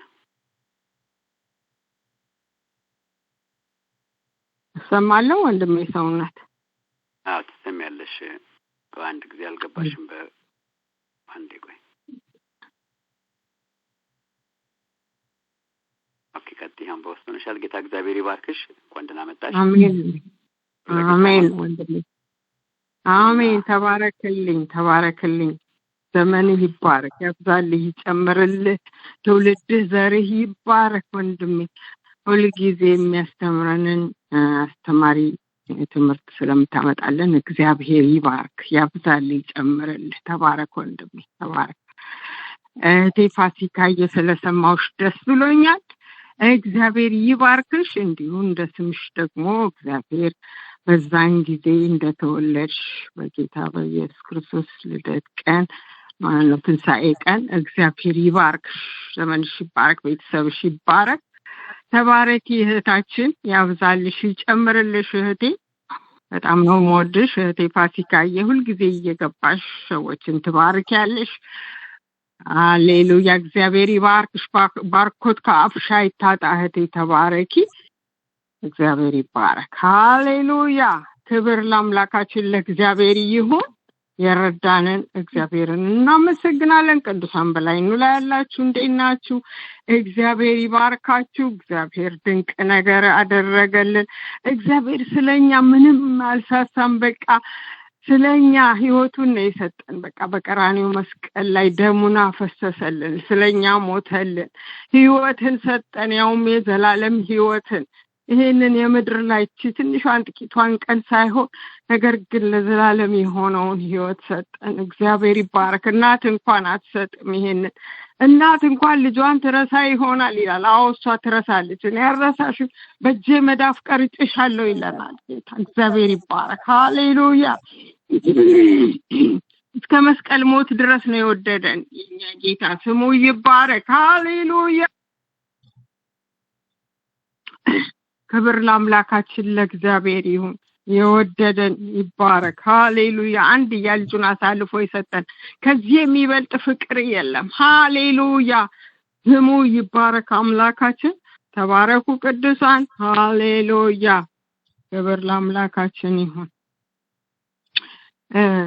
እግዚአብሔር ይረዳናል። አሁን የስነ ጽሁፍ ጊዜ አለን። ሳምንት ቅዳሜ ስነ ጽሁፍ ብቻ ነው በዚህ ክፍል ላይ የሚደረገው ስነ ጽሁፍ ነው እና ያላችሁን ስለሰጡን ገባ ብላችሁ ስማችሁን ስጡን። ቅዱሳን እግዚአብሔር ይባርካችሁ።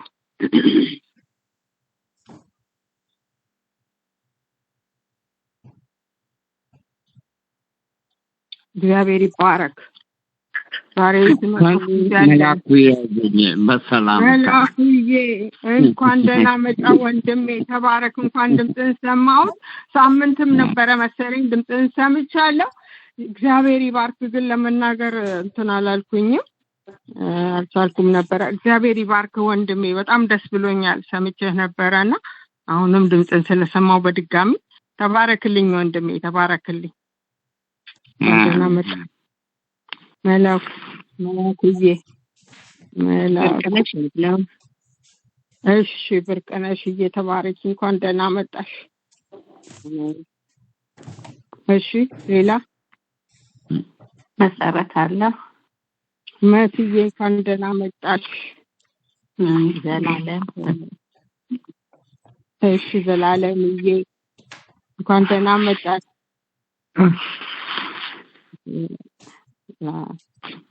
እሺ ሌላ የሚሰጠኝ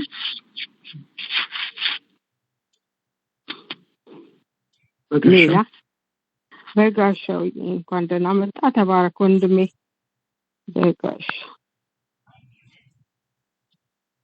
እሺ ሌላ አለ የሚሰጠኝ?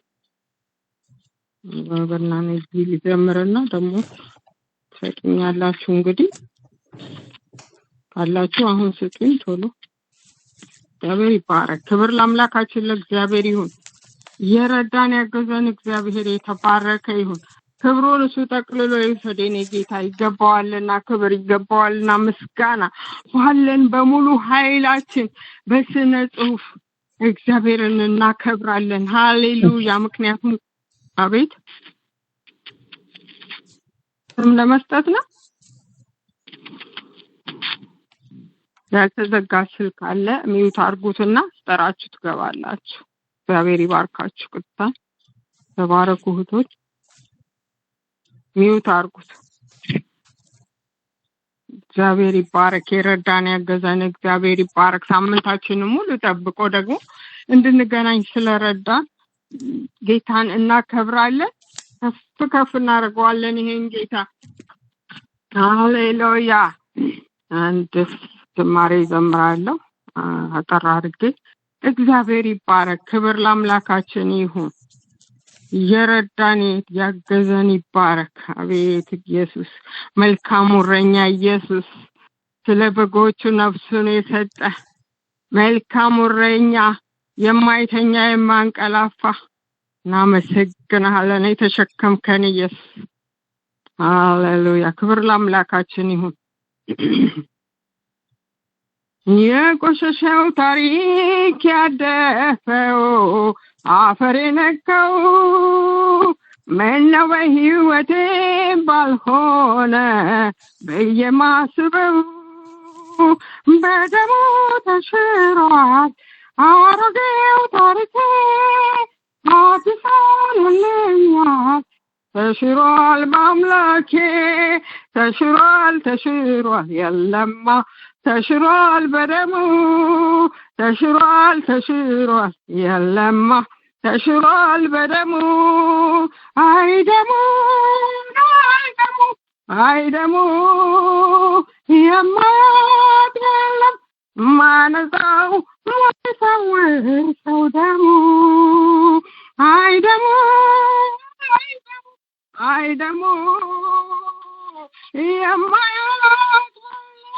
ማነጻው ማይፈውሰው ደሙ ተወግዷል ኃጢአቴ ተደምስሷል ያ በደሌ ተወግዷል ኃጢአቴ ተደምስሷል ያ በደሌ ተለውጧል ታሪክ ስሜ ተቀይሯል ማንነቴ ተለውጧል ታሪክ ስሜ ተቀይሯል ማንነቴ አይደሙ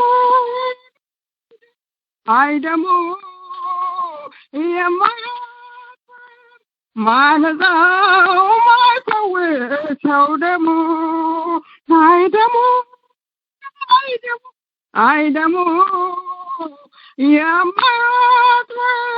ማነጻው ማይፈውሰው ደሙ ከአቤል ደም ይልቅ የሚጮህ የሚናገር ደሙ እስከ ዛሬ ድረስ ሳይበርድ ትኩስ በመሆኑ እኔን አንስቶኛል ከሞተው ስራዬ አዲስ አድርጎኛል ነጽቷል በሊናዬ ሃሌሉያ ተሽሯል የለማ ተሽሯል በደሙ ተሽሯል የለማ ተሽሯል በደሙ አይደሙ የማያጥወል ማነጻው ማይፈውሰው ደሙ ተሽሯል የለማ ተሽሯል በደሙ ተሽሯል የለማ ተሽሯል በደሙ አይደሙ የማያጥወል ማነጻው ማይፈውሰው ደሙ ተወግዷል ኃጢአቴ ተደምስሷል ያ በደሌ ተወግዷል ኃጢአቴ ተደምስሷል ያ በደሌ ተለውጧል ታሪክ ስሜ ተቀይሯል ማንነቴ ተለውጧል ታሪክ ስሜ ተለውጧል ማንነቴ አይደሙ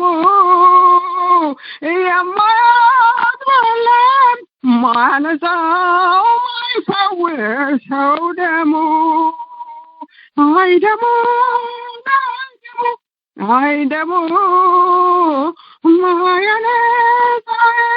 ማነጻው ማይፈውሰው ደሙ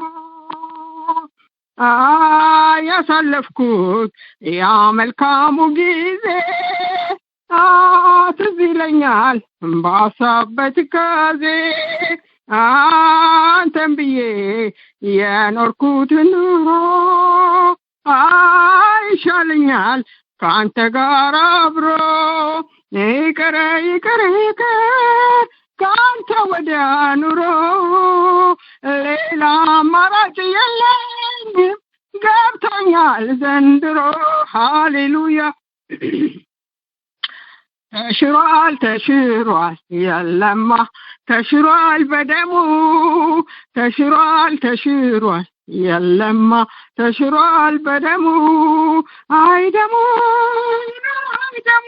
አይደሙ የማያጥወል ማነጻው ማይፈውሰው ደሙ ተወግዷል ኃጢአቴ ተለውጧል ተደምስሷል ያ በደሌ ተወግዷል ኃጢአቴ ተደምስሷል ያ በደሌ ተለውጧል ታሪክ ስሜ ተቀይሯል ማንነቴ ተለውጧል ታሪክ ስሜ ተቀይሯል ማንነቴ አይደሙ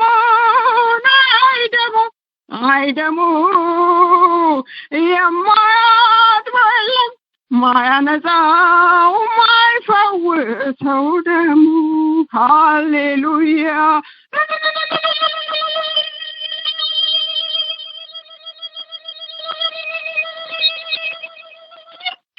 የትንሣኤው ጀግና የትንሣኤው ንጉሥ ኢየሱስ ሃሌሉያ ደምህ አንጽቶናል ሃሌሉያ ከበደላችን አጥቦልናል ኃጢአታችንን ሃሌሉያ እናመሰግንሃለን ጌታ ሆይ ክብር ሁሉ ተጠቅልሎ ላንተ ሃሌሉያ ሃሌሉያ ይገባሃል ይገባሃል ይገባሃል ይገባሃል ይገባሃል ሃሌሉያ ይገባሃል ይገባሃል ይገባሃል ይገባሃል ሃሌሉያ ተባረክኛ ክብሩን አንተ ውሰድ ኢየሱስ ደምህ አንጽቶናል ኃጢአታችንን ሃሌሉያ ደምህን አፍስሰህ የዘላለም ሕይወት ሰጠኸን ኢየሱስ ተባረክ ሃሌሉያ ሃሌሉያ ይገባሃል ይገባሃል በመለከት በእምቢልታ በእልልታ ተባረኩ ያጠናችሁለት እግዚአብሔር ይባርካችሁ ሃሌሉያ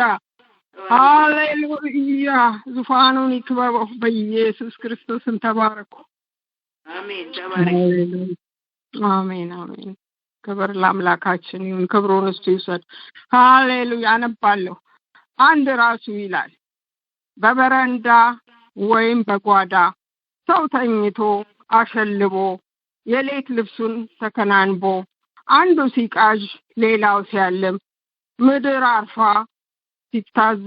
ስታዘግም ሁሉም ሲያንቀላፋ ፍጥረት ሲያንኮራፋ ጉበኛ ብቻውን ሳይለቅ ቦታውን ከማማው ላይ ያማትራል ኤሎሄ ኤሎሄ ይላል ተባረኩ ቅዱሳን እግዚአብሔር ይባርካችሁ ክብር ለአምላካችን ለረዳን ላገዘን ለእግዚአብሔር ይሁን ሃሌሉያ እግዚአብሔር ያለ ማንም የለም ሃሌሉያ እሺ እግዚአብሔር ይባርካችሁ ወንድሜ መላኩዬ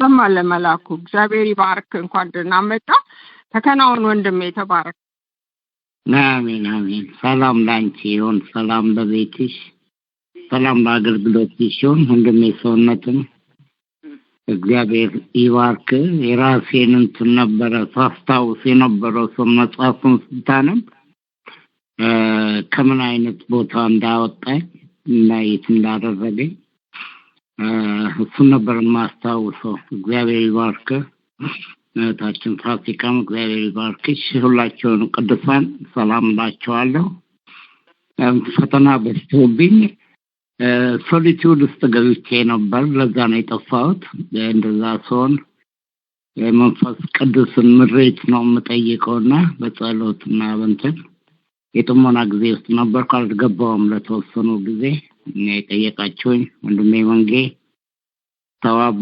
አትላንታና ባለቤቷ በጋሻው ለባርካችሁ ላለው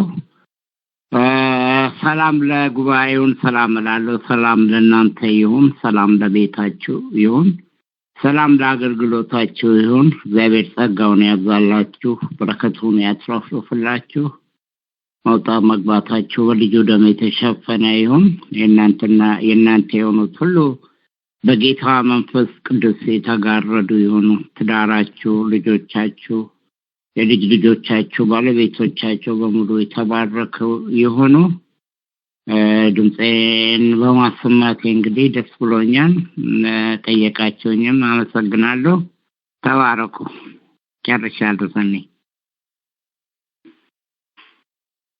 ተባረክ ወንድሜ መላኩ እግዚአብሔር ይባርክ ያብዛልህ ይጨምርልህ ተባረክ ወንድሜ ተባረክ ጥሩ ምርጫ መርጠሃል እግዚአብሔር ይባርክ ጥሩ ነው ተባረክ ወንድማችን ትውልድ ዘርህ ይባረክ ክብር ለአምላካችን ላገዘን ለረዳን እግዚአብሔር ይሁን ክብሩን እሱ ጠቅልሎ ይውሰድ ክብር የሚገባው እሱ ብቻ ነውና ሃሌሉያ ማንም ክብሩን እንዳይነካ ሃሌሉያ አንተ ብቻ ቀድመህ ታይ አንተ ብቻ ጎልተህ ታይ የኔ ጌታ አንተ ብቻ ከብረህ ታይ ኢየሱስ ክብሩን አንተ ጠቅልለው ውሰድ ሃሌሉያ እህታችን ብርቅነሽ ብርቅዬ ድምፅሽን አሰሙ።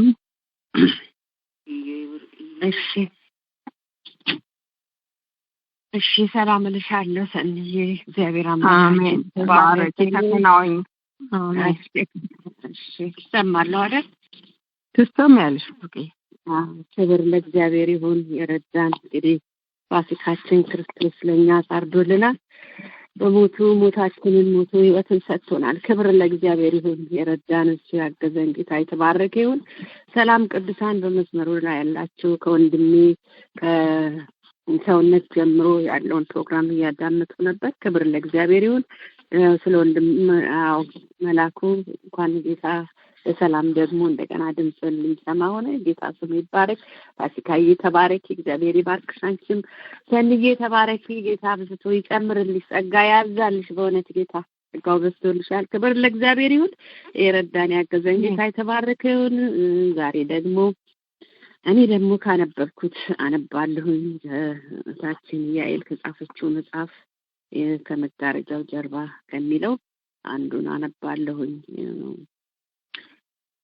ያንተ ጉዳይ ለሰው ግራ ቢያጋባ ሚስጥሩ አሰራሩ ለማንም ባይገባ እየተሰራ ነው፣ እየተዋበ ነው፣ እየተቀባባ ከዚያ ከሚታየው መጋረጃ ጀርባ ከረጢቱ ሞልቶ የተሰጠ ተስፋ ጊዜው አልደርስ ብሎ ቀኑ አልገፋ የረሳ ሲመስል ጭራሽ የተወህ የሌላውን ሲሰራ አንተን ቸል ያለ በላዩ ላይ ሁኔታው ተባብሮ የችግሩ ናዳ መከራን ጨምሮ አንዱን ሳትወጣ ሌላው ተደምሮ ማሰማት ሲቃጣ ያዘንን ጉርጉሮ ከኔ ጋር ከሆነ እግዚአብሔር ይህ ለምን ሆነብኝ ብለህ እስክትል ወጀቡ ብዛት ህይወት ተናውጦ እምነት ሲላላ ልብ ታች ሰምጦ ተስፋ አለ እንዳትል አይታይ ደመና አይመስል የሚታለፍ ይሁሉ ፈተና ያንተ ጉዳይ ለሰው ግራ ቢያጋባ መማረር ጀምረ ሆድህ እየባባ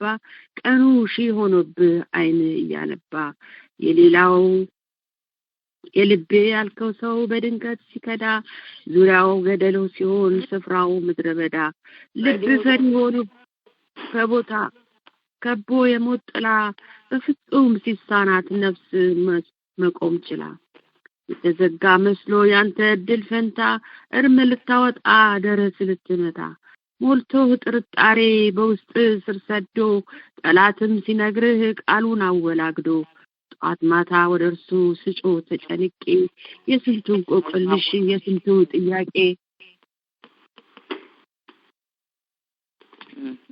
እየተፈታታ እያየው በአይኔ ምን ነው ከጌታ ዘንድ መልስ ጠፋ ለኔ ምን ነው የኔ ጉዳይ ከቷል ያዘተራ በጅምር ቀረብኝ የሌላው ሲሰራ ፈተና ሲመስል ጭራሽ ገደብ ያጣ ልብ ሲጠረጥር ጌታ እንደማይመጣ ጥያቄ መልሳቶ ሲበዛ ዝምታ ለጊዜው ቢመስል ከቶ ያልሰማ ጌታ አመድ አፋሽ ሆኖ ድለቢስ እጄ ምላሹ ይሄ ነው በመንገዱ እጄ ጠላቶቼ ምልል ሲሉ በላይ ምን ነው ዘገየብኝ ዝም አለ ጌታዬ መቼውን የማየው ብሩህ ቀን በፊቴ እጁን ዘርግቶልኝ ከሰማይ አባቴ በጠላቶቼ ላይ ከላይ አንጎዳጉዶ ተሳሽን የምጥል እግሬ ስራ አዋርዶ ብለህ ስትጨነቅ ቅንጨትህን ያሰፋል ታማኝ ነው እግዚአብሔር በርታ የሚያርፋል እንደ እግዚአብሔር ፈቃድ ስትመላለስ ሰይጣን ምን ኃይል አለው በእግዚአብሔር መቅደስ ጠላትህንማ ያኔ ነው የጣለው በመስቀሉ ጉልበት ራሱን ያደቀቀው መቼ ወዲያው ብቅ አለ ዳዊት ተቀብቶ በዱር በገደሉ 40 ዓመታት ፈጅቶ ሞርዶ አበጃጅቶ አሳምሮ አሟሽቶ የከበረን ቅባት በሸክላ ዕቃ ሞልቶ የጨመረ ክብር የጨመረ ጸጋ ትዕግስት የተሞላ ደሙ የተረጋጋ አድርጎ ሊሰራ ሊጠቀምብህ በውሃ መግባት በሳት ማለፍህ ለበለጠ ክብር እንጂ መዘግየቱ ያንተ ጉዳይ ጌታ አይደለም መርሳቱ ነፍስ መልካም ስፍራ እንድታድርልህ በሚመርጥህ መንገድ የሚያስተምርህ አይዘገይምና ይመጣል በጊዜው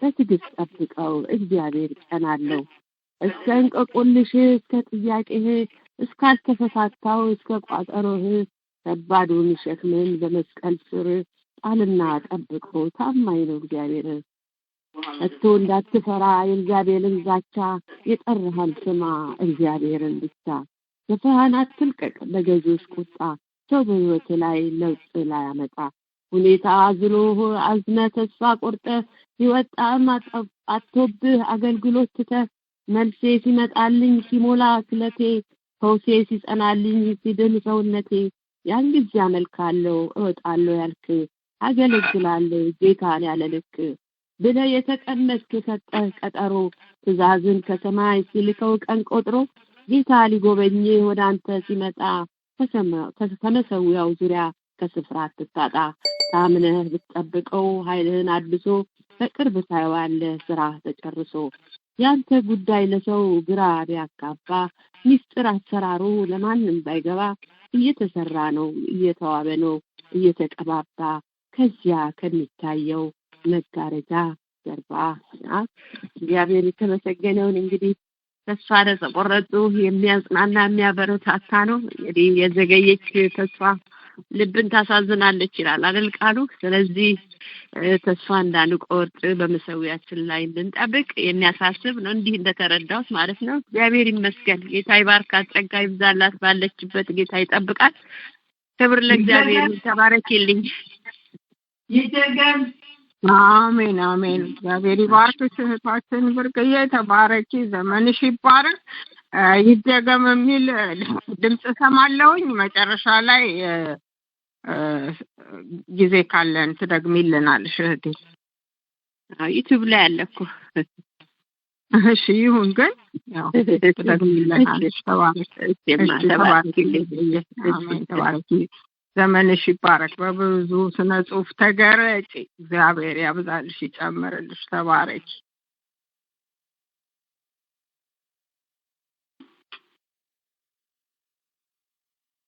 ለእግዚአብሔር ይሁን እግዚአብሔርን እጅግ አድርገን እናመሰግናለን መስዬ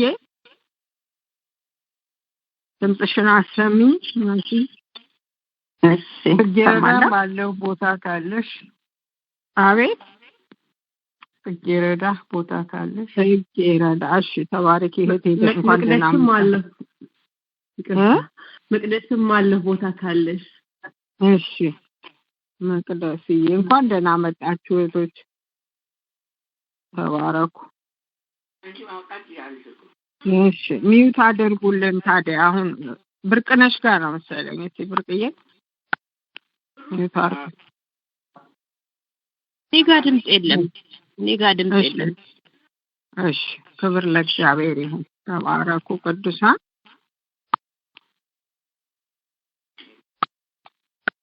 All participants are now muted. Press star 6 to unmute your line. እግዚአብሔር ይባረክ ክብሩን ጌታ ይውሰድ ክብር ለአምላካችን ለእግዚአብሔር ይሁን እህቴ መሰረት መስዬ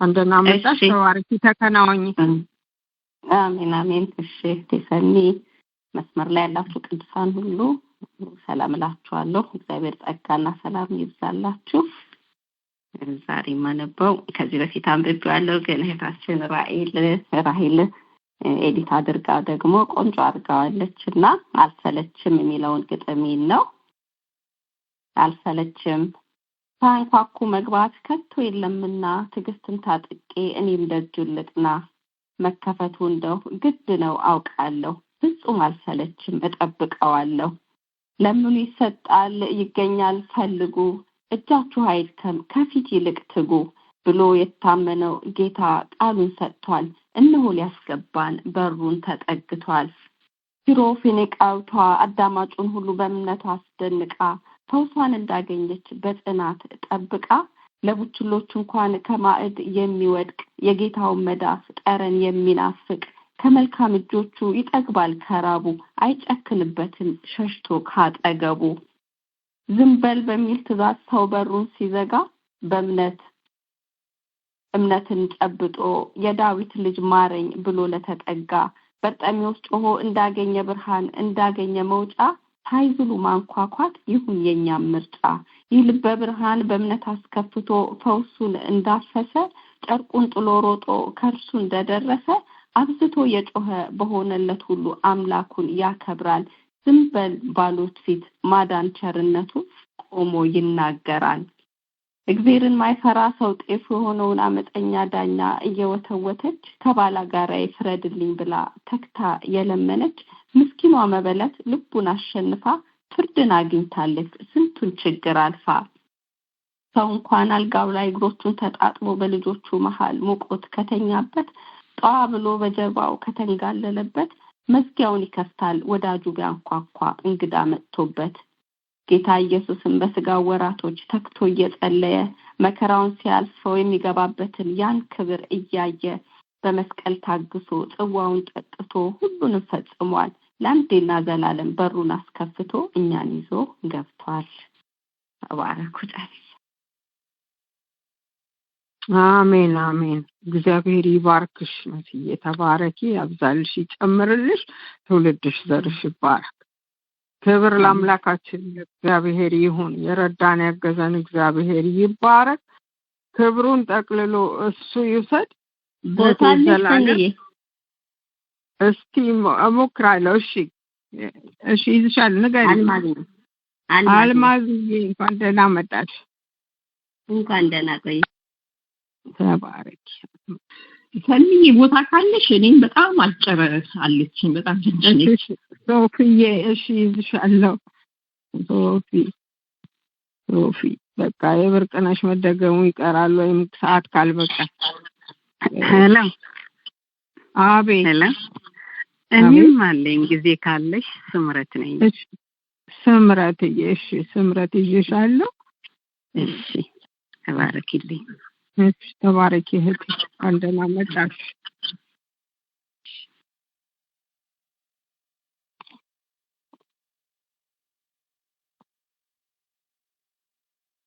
እሺ ክብር ለአምላካችን ለእግዚአብሔር ይሁን። እህቴ ዘላለም ድምፅሽን አትሰሚ። ተባረኪልኝ እህቴ፣ እንኳን ደህና መጣሽ። ተከናወኚ። አሜን አሜን። እግዚአብሔር አምላክ የተባረከ የተመሰገነ ይሁን። ለሰጠሽኝ እድል አመሰግናለሁ። በመስመር ላይ ያላችሁ ቅዱሳን ሰላም ለእናንተ ይሁን። የጌታ ጸጋና ሰላም ይብዛላችሁ እላለሁኝ። ቁልፍ በራሱ ላይ ይቆልፋል ይላሉ። በራሱ ነው የሚቆልፈው ቁልፍ። መክፈቻው ከጠፋ እንደተቆለፈ ነው የሚቀረው። ስለዚህ ለክርስቲያኖች ደግሞ ዋናው የነገራችን መክፈቻ እምነት ነው። እምነት ከሌለ ምንኛውንም ነገር ማለፍ አንችልም። ስለዚህ አሁንም ማነብላችሁ በሁለተኛ ነገሥት ምዕራፍ 7 ላይ ያለው ቃል የእስራኤል ሕዝብ በረሃብ ባለበት ሰዓት ላይ ሰማርያ ዙሪያውን ከበዋቸው ጠላት በሰማርያ ያሉ ሕዝቦች በረሃብ እንደነበሩና መጨረሻ ላይ እግዚአብሔር እንደተናገረው በእምነት ሲጠግቡ የሚመለከተውን ክፍል ነው ማቀርብላችሁ። ክብር ለእግዚአብሔር ይሁን።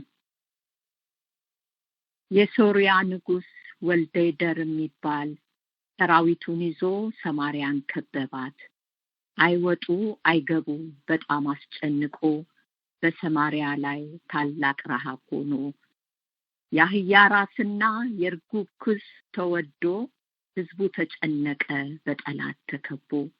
እንኳን የሚበላ የሚቀመስ ጠፍቶ በልጆቻቸው ላይ ወስነው ውሳኔ ለመብላት ተስማሙ። ዛሬ አንቺ ይቅደም ነገ ይሁን የኔ። የዛሬን በሉና ጠግበውም አደሩ። መንጋቱ አይቀርም ነገ ያሉት ዛሬ ሆነና አገኙት።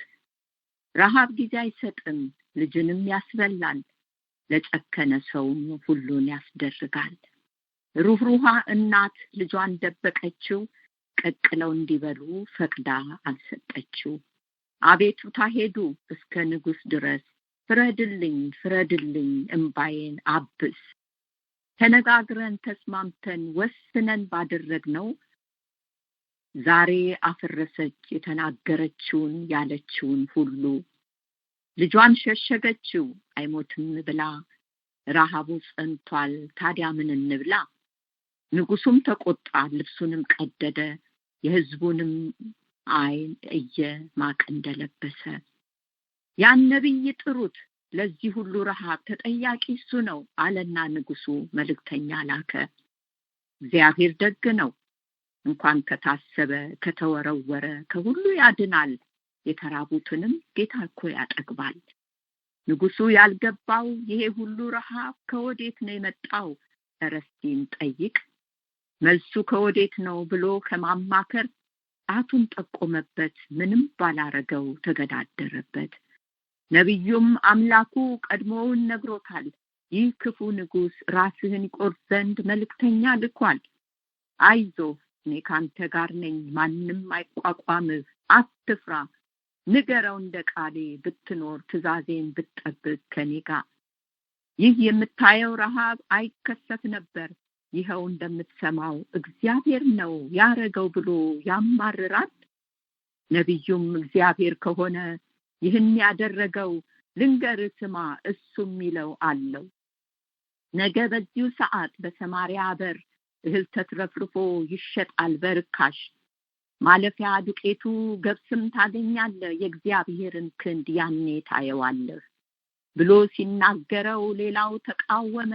ሐሰተኛ ብሎ አይሆንም አይሆንም አይሆንም እያለ የጦሩ አለቃው በራሱ ተኩራርቶ እንዲያው ለመሆኑ ምትለውን አውቀሃል?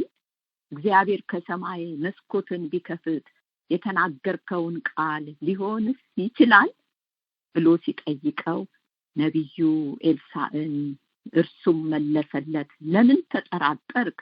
በዓይንህ ታያለ፣ ግን በአፍህ አትቀምስም።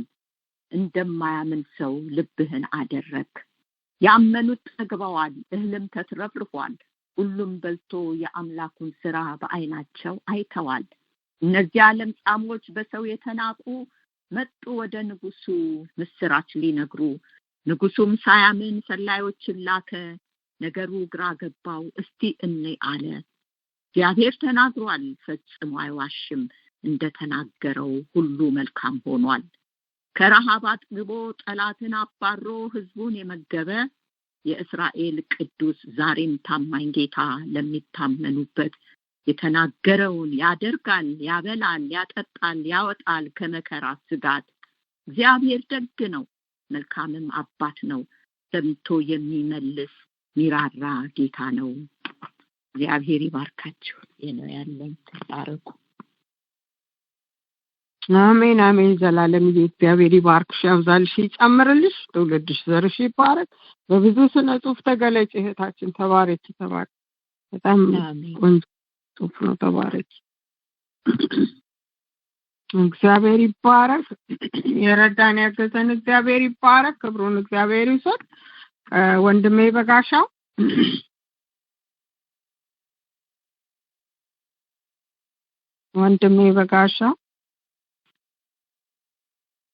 ሰኒ አሳልፍኝ ነኝ አይደለ? በዛም ይከተላል። እንደሱ አስቤ ነበር ግን ቃሪ እንዳለ ልጅ ነው። ተባረክ። ወደ መጨረሻ ላይ ብዙ መጥተዋልና እግዚአብሔር ይባረክ። ክብር ለአምላካችን ለእግዚአብሔር ይሁን። ተባረክ ወንድሜ፣ ያብዛልህ፣ ይጨምርልህ። ተባረክ። ትውልድ ዘርህ ይባረክ። እህቴ ጽጌረዳ ድምፅሽን አሰሚ።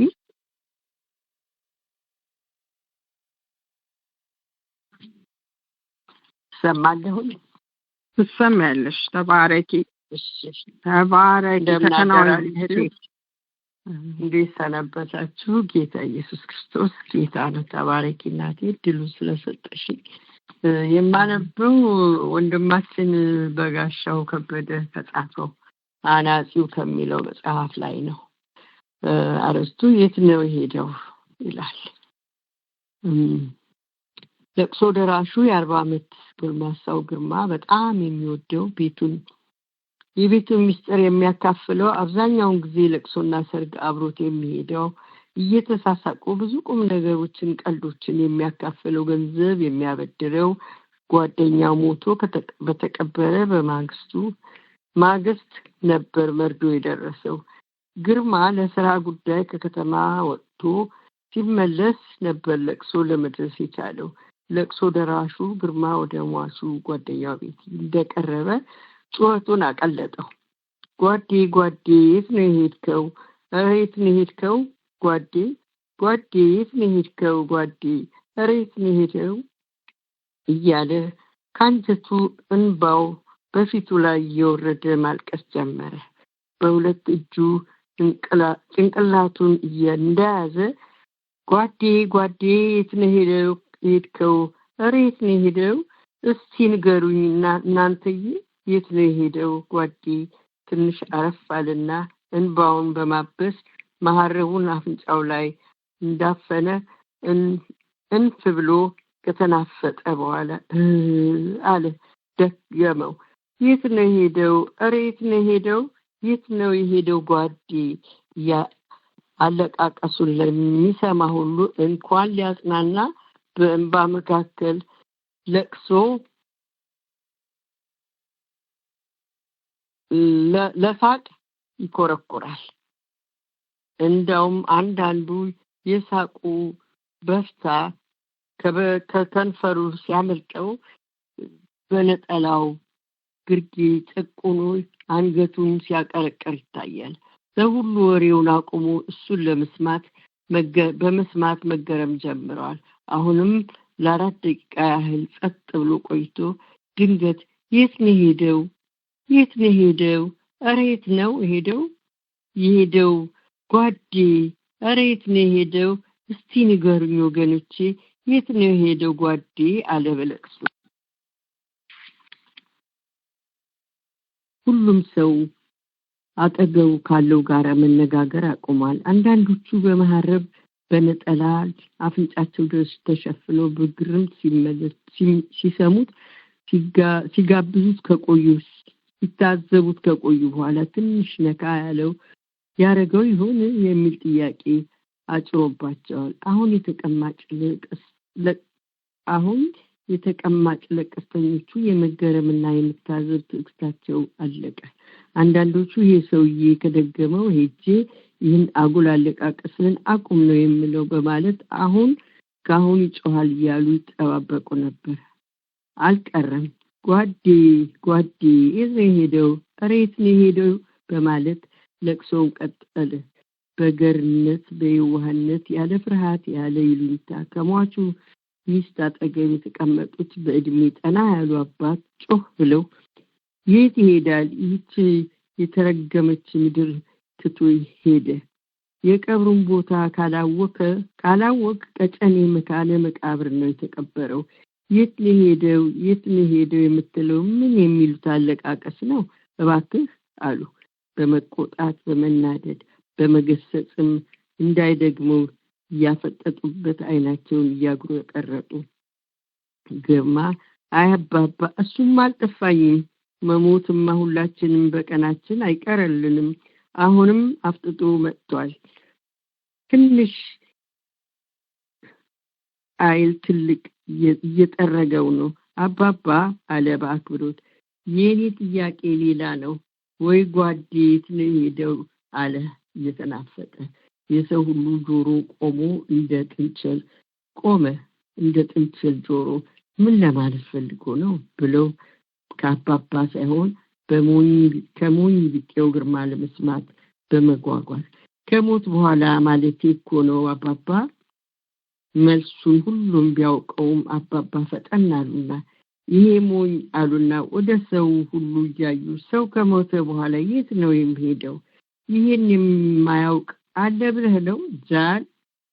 ማንም ሰው ከሞተ ወደ መንግስተ ሰማይ ወይም ገሃነመ እሳት ይወርዳል። ወንጌሉ የሚለው ይሄን ነው አሉ በመተማመን። ግርማ ፈጠን ብሎ እኮ ጓዴ የት ነው ሄደው? አባባ ቆጣ አሉና ልክ እንደ ግርማ ያለ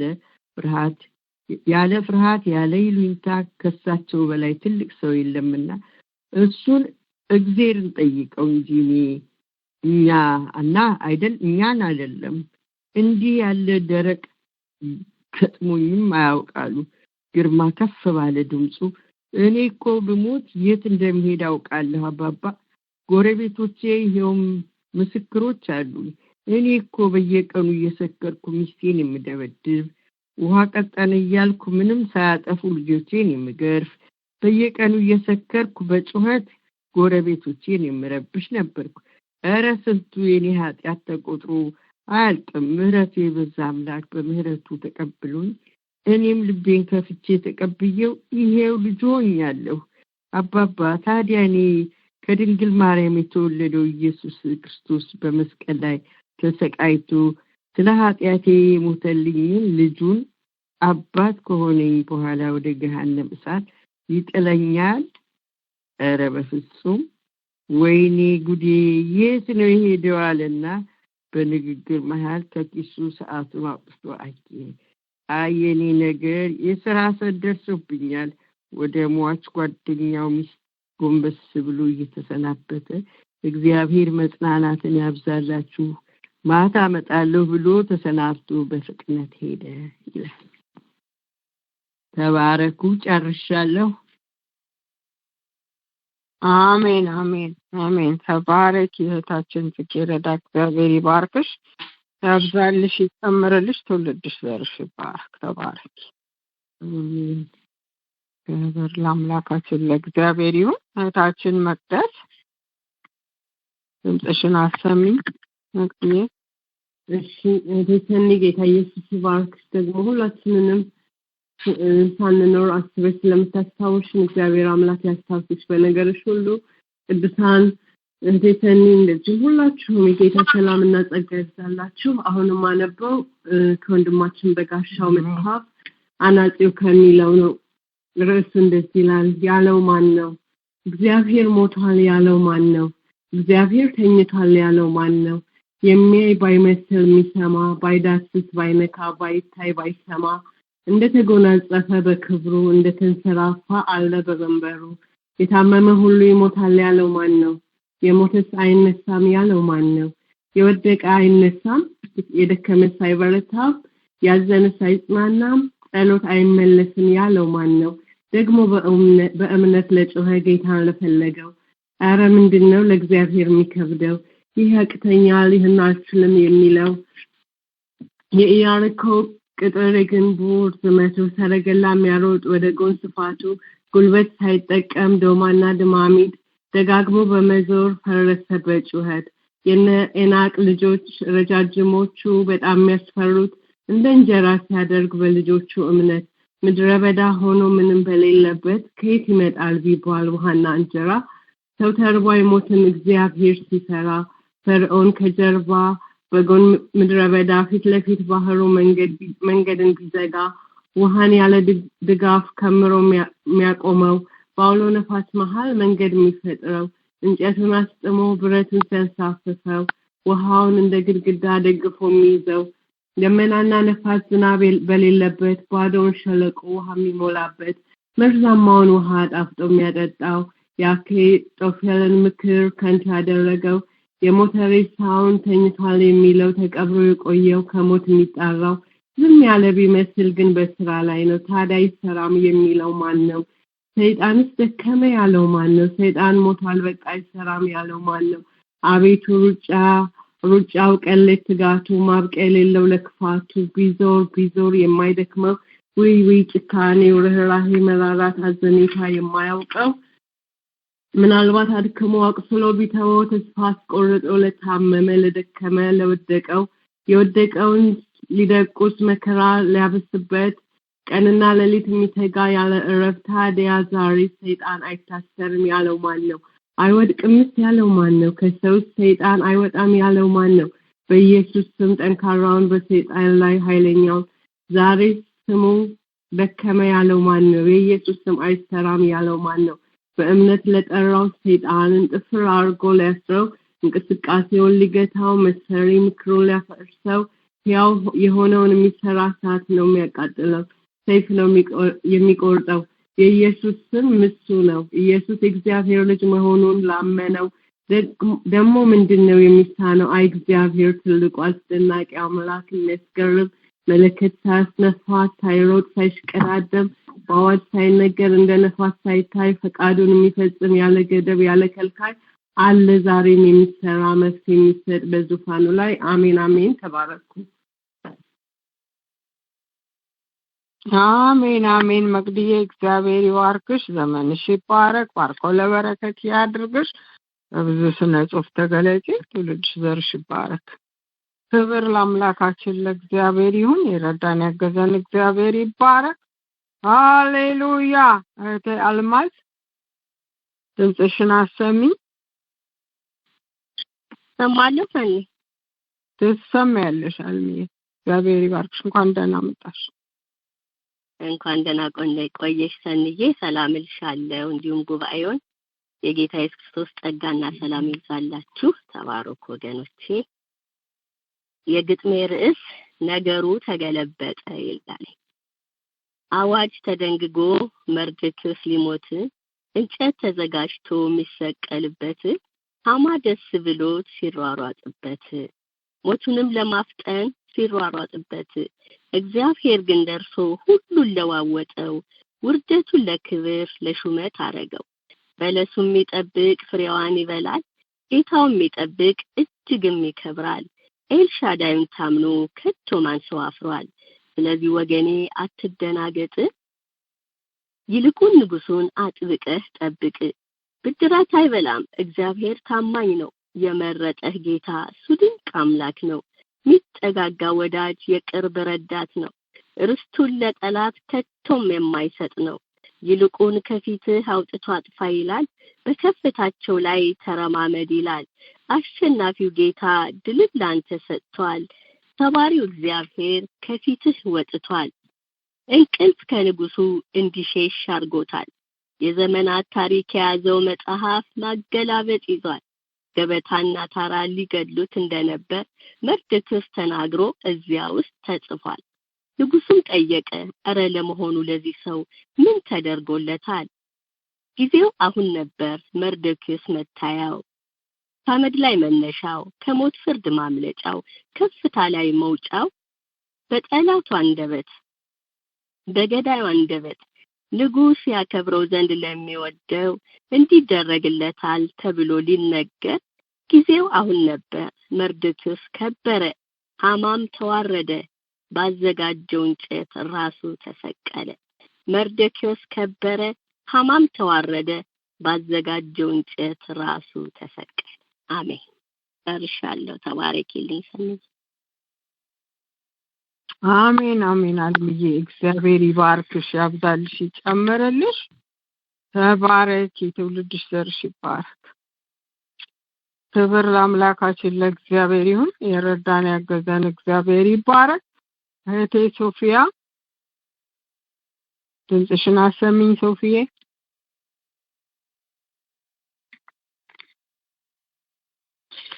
ሰንዬ ሰማለሁ እንዴ? ትሰሚያለሽ ሶፊዬ። ተባረኪ፣ እንኳን ደህና መጣሽ። ተከናወኝ። አሜን አሜን። ሰንዬ ጌታ ይባርክ አንቺን፣ በረካችን ሰንዬ ወንድማችን ሰውነት ከወንድማችን ሰውነት ጀምሮ ሁላችሁም እዚህ መስመር ላይ ያላችሁት ጌታ አብዝቶ ይባርካችሁ። ተባረኪልኝ ሰንዬ። ወገኖቼ እግዚአብሔር ይመስገን። ከዚህ በኋላ ያሉትን እንዲደርሳችሁ ትንሽ ፈጠን ለማለት ሞክራለሁ። እሷም ደግሞ በጣም ትንሽ ነች። ምንድነው በጣም ትንሽ ሁሉም ባንተ አምኖ መዳን ይገባዋል ይላል። እንግዲህ እውነት ነው። ጌታ እግዚአብሔር ወገኖቼ በመጽሐፍ ቅዱስ እግዚአብሔር አምላክ ብቻ ንጉስ ብቻ ገዢ ብቻ ሳይሆን ወላጅም ነው። በክርስቶስም ወልዶናል። እንደገና በብሉይ ኪዳንም እግዚአብሔር ወላጅ እንደሆነ የሚናገር ቦታ አለ። በጣም እየገረመኝ እግዚአብሔር እንግዲህ ወላጅ ሁላችንም እንዴት ነው ወላጅ ስንሆን የልጅን ፍቅር እናውቃለን። ከልጆቻችን ደግሞ የወለድናቸው ልጆች ሁሉ በቃ በሰላም በጤና ተጠብቀው እንዲኖሩ እንጂ አንድ ልጅ እንኳን ከመካከል እንዲጠፋ አንፈልግም። እና እግዚአብሔር ደግሞ በቃ ዓለምን በጠቅላላ የፈጠረ ሁላችንም የሱ ስለሆነ በክርስቶስ አምኖ መዳን ይገባዋል። እንግዲህ ያው የጌታ ስቅለትና የትንሣኤ ሰሞን እንደሆነ እንግዲህ ሰሞን ስለሆነ እንግዲህ እያሰብን በክርስቶስ ለምን ሞተ የሚለውን እያሰብን እንግዲህ ሁሉም እንዴት ደግሞ የአቅማችንን እንድንሰራ ነው። እንዴት ላለች የሚያስጨንቀኝን በእርሱ ላይ ጣልኩና ዝማሬን ዘመርኩኝ፣ በገናን ያዝኩና ለእግዚአብሔር ብቻ እንስገድ፣ ሁሌ እንበርከክ፣ ከእርሱ በቀር ሌላ አምላክ የለምና። ዕንባቆም ምዕራፍ 3:3 ክብሩ ሰማያትን ከድኗል፣ ምስጋናው ምድርን ሞልቷል እንዳለው አሁን ሁሌ እንሰግድልሃለን፣ ሁሌ አንተን ብቻ እናመልካለን። የዲያብሎስን ስራ ልታፈርስ የእግዚአብሔር ልጅ ጌታ ኢየሱስ ክርስቶስ ወደ ዓለም መጥቷልና በአንተ ስልጣን የጠላትን ኃይል ሁሉ በእግራችን እየረገጽ አመፁን፣ ውሸቱን፣ ገዳይነቱን፣ ሌብነቱን እናጋልጣለን። ዓለም ሁሉ በአንተ አምኖ እንዲድን ቅዱስ ንጹሕ ደምህን አፍስሰሃልና ጌታ ይገባል። አምልኮ፣ ውዳሴ፣ መዝሙር በበገና። ኢሳይያስ በቃሉ ምዕራፍ 45:18 ሰማያትን የፈጠረ እግዚአብሔር እርሱ ምድርን የሰራ ያደረጋት ያጽናትን መኖሪያ ልትኖር እንጂ ለከንቱ እንድትሆን አልፈጠራትም እንዳለው እግዚአብሔር እኔ እግዚአብሔር ነኝ፣ ከኔ በቀር ሌላ የለም፣ ከኔ በቀር ሌላ አምላክ የለም፣ እኔ ጻድቅ አምላክ መድኃኒት ነኝ፣ ከኔም በቀር ሌላ አምላክ የለምና ወደ እኔ ዞር በሉ ትድኑማላችሁ ደጋግሞ እንዳለው ጌታችን ኢየሱስ ክርስቶስ በአካል ተገልጦ ደጋግሞ አስተማረው። ዳዊት በመዝሙሩ ምዕራፍ 23:24 ምድርና ሞላዋ ለእግዚአብሔር ናትና ዓለምን በእርሷም የሚኖሩ ሁሉ ለእግዚአብሔር ብቻ መገዛት አለበት። አሁን ጌታችን ሰው ሁሉ አስቀረሞታልና ሞትን ድል አድርገህ ዓለምን ዋጅተሃልና ሁሉም በአንተ አምኖ መዳን ይገባዋል። አሜን። ጨርሻለሁ። ሰንዬ ጌታ ይባርክሽ። ተባርኪልኝ። አሜን አሜን። ሶፊዬ እግዚአብሔር ይባርክሽ፣ ያብዛልሽ፣ ይጨምርልሽ። ተባረኪ ተባረኪ። ትውልድሽ ዘርሽ ይባረክ። ክብር ለአምላካችን ለእግዚአብሔር ለረዳን ላገዘን ይሁንለት። ሃሌሉያ። እንደ እግዚአብሔር ያለ ማንም የለም። እህቴ ስምረት ድምፅሽን አሰሚኝ። ስምረትዬ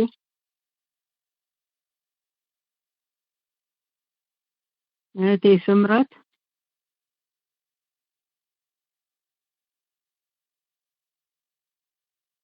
ስምረት ድምፅሽ አልተሰማኝም።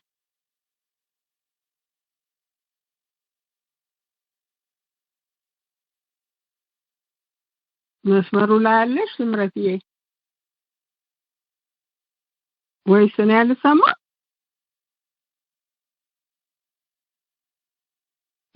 ሰንዬ አንቺ ትሰሚያለሽ? እሺ ተባረኪልኝ እህቴ። ክብር ለአምላካችን ለእግዚአብሔር ይሁን። እህቴ ስምረት አልተሰማሽኝም እስካሁን ድረስ። እሺ ወንድሜ በጋሻው ቀጥል። ወንድሜ በጋሻው ካለ ወንድሜ ካሌብ ድምፅ ለማሰማት እየሞከረ ነበር። እሺ አልተሰማኝም እኔ። እሺ መጥቷል ወንድሜ ካሌብ። ሰላም እንዴት ናችሁ? ደህና ናችሁ ወይ? ያው ሄሎ አቤት ይሰማል? ትሰማለህ? ስምረት ነኝ። እሺ ካሌብ አንዴ ቆየኝ። እሷ ልቀበላትና ቀጥላለህ። እሺ ሰማለሁ። እሺ ስምረት እንኳን ደህና መጣሽ። ተከናወኝ። እሺ በጌታ ሰላም ላችኋለሁ ወገኖቼ፣ ሁላችሁንም የጌታ ሰላም ይብዛላችሁ። ጊዜ ስለሌላ ቶሎ ብዬ ወደ ጽሁፍ እሄዳለሁኝ። ጌታ ይመስገን። እንደ ኤሊ የጥንቱ ካህን በልምምድ ህይወት እየኖርን መጪውን ትውልድ ምን እናወርስ ሲሆን ገና አልተወጣንም ኃላፊነታችን። የካህኑ ኤሊ ኑሮ ከደገምነው ምን ማድረግ እንደሚገባቸው በቃሉ ከትኩተን ካላሳደግናቸው ያልዘራነው መልካም አንጠብቅባቸው። የተተኪው ትውልድ እኮ ያስተማረው ባለመኖሩ ነው ሳሙኤል ግራ የተጋባው። የእግዚአብሔር ድምጽ በጠፋበት ዘመን ሳሙኤል ተገኘ የቻለ መስማትን።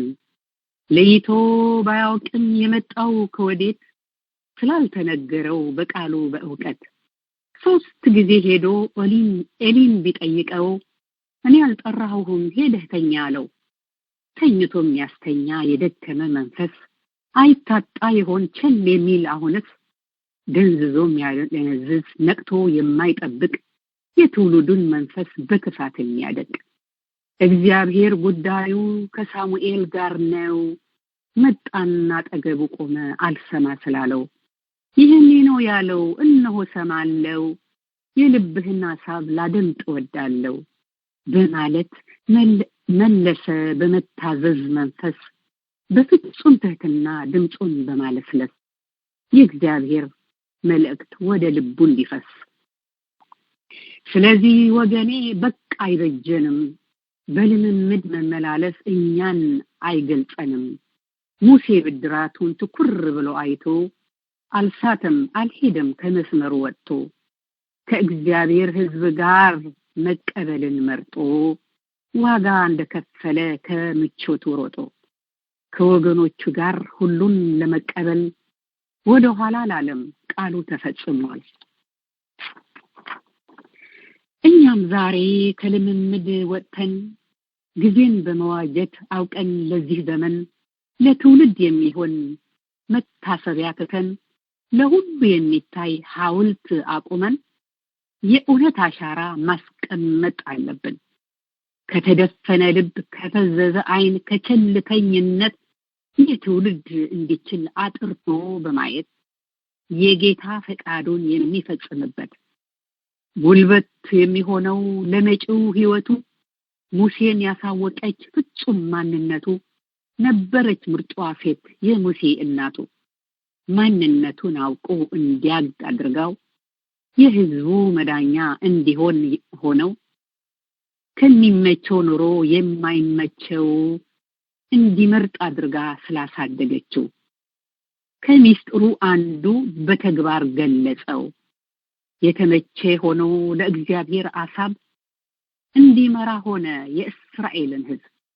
ሊያውቅ የሚገባው አውቆ ስላደገ አቅም ጉልበት ሆነው ለሚገጥመው ነገር በአምላክ ሕልውና መስሎን እየኖርን ውጭ እንዳናገኘው ኋላ ራሳችንን የኤሊ ሕይወት ነው ምስክር የሚሆነን። ለኢያሱ እንደተነገረው እንደተጻፈው ቃሉን ማሰላሰል መፍትሄው ይኸው ነው። የትውልዱ ሸክም ጌታ ያሸከመ በቀደሙ ዘመን እግዚአብሔርን ያወቅ አዳኙን ኢየሱስ ወርሰህ ካወረስህ ቃሉን ሳትጨቃጨቅ እውነቱን ተናግረህ መፍጠር ትችላለህ የእግዚአብሔር ሰራዊት።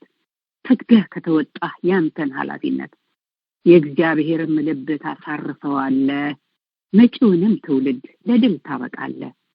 እግዚአብሔር መሐሪው ሰው እንዲጠፋ ፍጹም አልወደደም፣ ምን ልቡ ቢከፋ። ይቅርታና ምሕረት አብዝቶ ቸርነት ያመጣዋል እንጂ እርሱ እንዲኖርበት። የእግዚአብሔር ዓላማው የዘለዓለሙ ዓለም እንዲድን ነው በፈሰሰው ደሙ። ስለዚህ በርትተን በመንፈስ በንቃት ፈቃዱን በመኖር ከልብ ቅንነት እንድንኖር ይሁን ለመስራት መልካሙን እግዚአብሔር ፈቃዱ ላይቀር መፈጸሙን ትውልዱ እንዲሰወር ከዘመኑ ኃጢአት በጽድቅ እንዲመላለስ በእግዚአብሔር ፍርሃት ቃሉን በመታጠቅ በትጋት በመኖር ያልዳኑ ሁሉ ወንጌል በመመስከር ይህንን ያየ አስተዋይ ትውልዱ ያየውን ይሆናል በፈቃድ በውዱ። ቀስቃሽ አይፈልግም የሚያስገድደው እውነት ስለገባው ኢየሱስ ሕይወቱ ነው። የሕይወት ምሳሌ እንዳይታጣብን ቃሉ ሁሉ ያለን ሆነን ከተገኘን ትውልዱ ይኖራል የወረሰው ቃሉን። የሚቀጥል እንጂ የሚቆም አይደለም። የተሰጠን ሕይወት ነው የዘላለም። የሰጋንበት ለጌታ ሳስበን መመላለስ ይሁን ጌታን በመታመን። ጆሮን የፈጠረ የሚሰማ አምላክ የልብ ጩኸትህን እንዳዳመጠህ በመንፈስ ተረድተህ በምስጋና ቀርበክ የትውልዱን ነገ ጌታ እንደሚያይ አይተህ ተስፋህ እስኪሞላ ቦታህን ሳትለቅ በዘመንህ ሙሉ ጌታን በመጠበቅ ጌታ በሰራት ቀን ደስ ትሰኛለህ። ክብር ለሚገባው ክብርን እየሰጠክ እግዚአብሔር አምላክ ብርክ ያርጋችሁ። በጣም ነው የማመሰግነው እህቴ። ተባርከሽ ቅሪ በረከታችን ያርሻለሁ። አሜን አሜን። ተባረኪ እህቴ ስምረት፣ ያብዛልሽ ይጨምርልሽ። እንዴት ድንቅ ስነ ጽሁፍ ነው። ተባረኪ፣ በብዙ ስነ ጽሁፍ ተገለጪ እህቴ። ጊቢ ሁልጊዜ ማክሰኞ ከተመቸሽ እየገባሽ አካፊ። ተባረኪ። እግዚአብሔር ይባረክ፣ ክብሩን ጌታ ይውሰድ። ወንድሜ ካሌብ 4 ደቂቃ። አዎ ይሰማል ወንድሜ፣ ቀጥል። እንኳን ደህና መጣ ካሌብ። እንኳን ደህና ቆያችሁኝ። በአጋጣሚ የተመቻቸ ጊዜ ስላልነበረኝ ነው የጠፋሁት። ዛሬ ከቀደሙት ግጥሞች ውስጥ አንዱን ይዤ መጥቻለሁኝ። ያው ደግሞ በቀደም መንገድ ላይ ሲሄድ አንድ ትራክት ብር የሚመስል ወረቀት አገኘውና ማንበብ ጀመርኩኝና ከጀርባው ተጽፏል ስለ ባሮክ ስለሚባል አምላክ እና በፊት እስራኤላውያን ለባሮክ እንትን አህዛብ ለባሮክ ልጆቻቸውን ይሰው ነበር የሚልና አሁን በዚህ ዘመን ደግሞ ያለውን የባሮክ መስዋዕት የሚያሳይ ነገር ነበርና ከኔ ግጥም ጋራ ስለሚመሳሰል ያንን ግጥም አስታወሰኝና እሱን ላነብላችሁ ወደድኩኝ። የዘመኑ እንቅስቃሴ ውስጥ ያለ ነገር ነው። በትነውት ነበርና ያንን አይቼ ነው ያስታወሰኝ። የደማበላ ይላል። ጥቃትን በጥቃት በደማበላ ፍቅርን ላላስብ ለመሐላ ለየሁት ሳላምጥ ወለድኩት ለመልአከ ሞት ማደጎ ሰጠሁት። ይታየኛል ባላየውም አንድ ነገር ሚስጥሬ ነው ለማንም ሰው አልናገር። እናገርም አድማጭ የለኝ ለክብሬ ስል በፍቅር ላይ ነው የጨከንኩኝ። ፍቅሬን የሩቅ ህልሜን የመውደድ ሀሁ መቅደሜን አልጠቃም አልዋረድም ስላል ተጻዕረ ሞት ጋር ተዋወልኩ። እምነቴን ስለተካርኩት አስወረድኩት ጨቀየው እንጂ አልጸዳሁት ይላል። ባሮክ የህፃናትን መስዋዕት ያገኝ ነበር። አሁን ደግሞ በተዘዋዋሪ መንገድ በውርጃና በመሳሰሉት ሁኔታዎች ያው መስዋዕቱን እየተቀበለ ነውና እነዚህ ነገሮች ትኩረት እንድንሰጥባቸው የሚያሳስብ ጽሁፍ ነው። ጌታ ይባርካችሁ። ጨርሻለሁ። ተባረክ ካሌብዬ፣ እግዚአብሔር ያብዛልህ ይጨምርልህ። እውነት ነው፣ እውነት አስተውልሃል። እግዚአብሔር ይባርክ ወንድሜ። ሁልጊዜ እየገባህ አካፍለን፣ ድምፅህ ጠፍቷል። ተባረክ ወንድማችን ካሌብ፣ ያብዛልህ ይጨምርልህ። የሚቀጥለውን ፕሮግራም የምትቀበሉን ሰዓታችንን ጨርሰናል። ወንድሜ መላኩ ብርቅነሽ፣ መሰረት ዘላለም፣ በጋሻው፣ ጽጌ ረዳም፣ መቅደስ፣ አልማዝ፣ ሶፊ፣ ስምረት፣ ካሌብ ተባረኩ። ያብዛላችሁ ይጨምርላችሁ። ጌታ ቢፈቅድ ብንኖር ደግሞ ሳምንት እንገናኛለን እንደ እግዚአብሔር ፍቃድ። ተባረኩ ተባረኩ። ያብዛላችሁ ይጨምርላችሁ። እህቴ ሰብልዬ ይቅርታ ትንሽ ደቂቃ ወስደናል። እግዚአብሔር ይባርክሽ። ካለሽ ተቀበይኝ። እግዚአብሔር ይባርክሽ። ዘመንሽ ይባረክ እህቴ። በዝማሬሽ ሁልጊዜ ይባረካለሁ። ተባረኪልኝ እህቴ።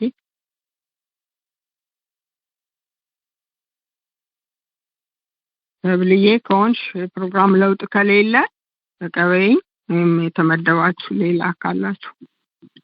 እሺ፣ ሰላም ለእናንተ ይሁን። ትዕግስት ነኝ። ማክሰኞ ትዕግስት ነኝ። ምናልባት ሌላ ሰው ካለ እሺ። ተባረኪ እህቴ፣ ተባረኪ። ጌታ ኢየሱስ ያርጋው እናንተ ነው። ተናውኝ እህታችን። አሜን አሜን። ሃሌሉያ። በዝማሬ ደግሞ እግዚአብሔርን እናመልካለን። ጌታ ክብሩን ሁሉ ይውሰድ። ሃሌሉያ። እንደ እግዚአብሔር ያለ ማንም የለም።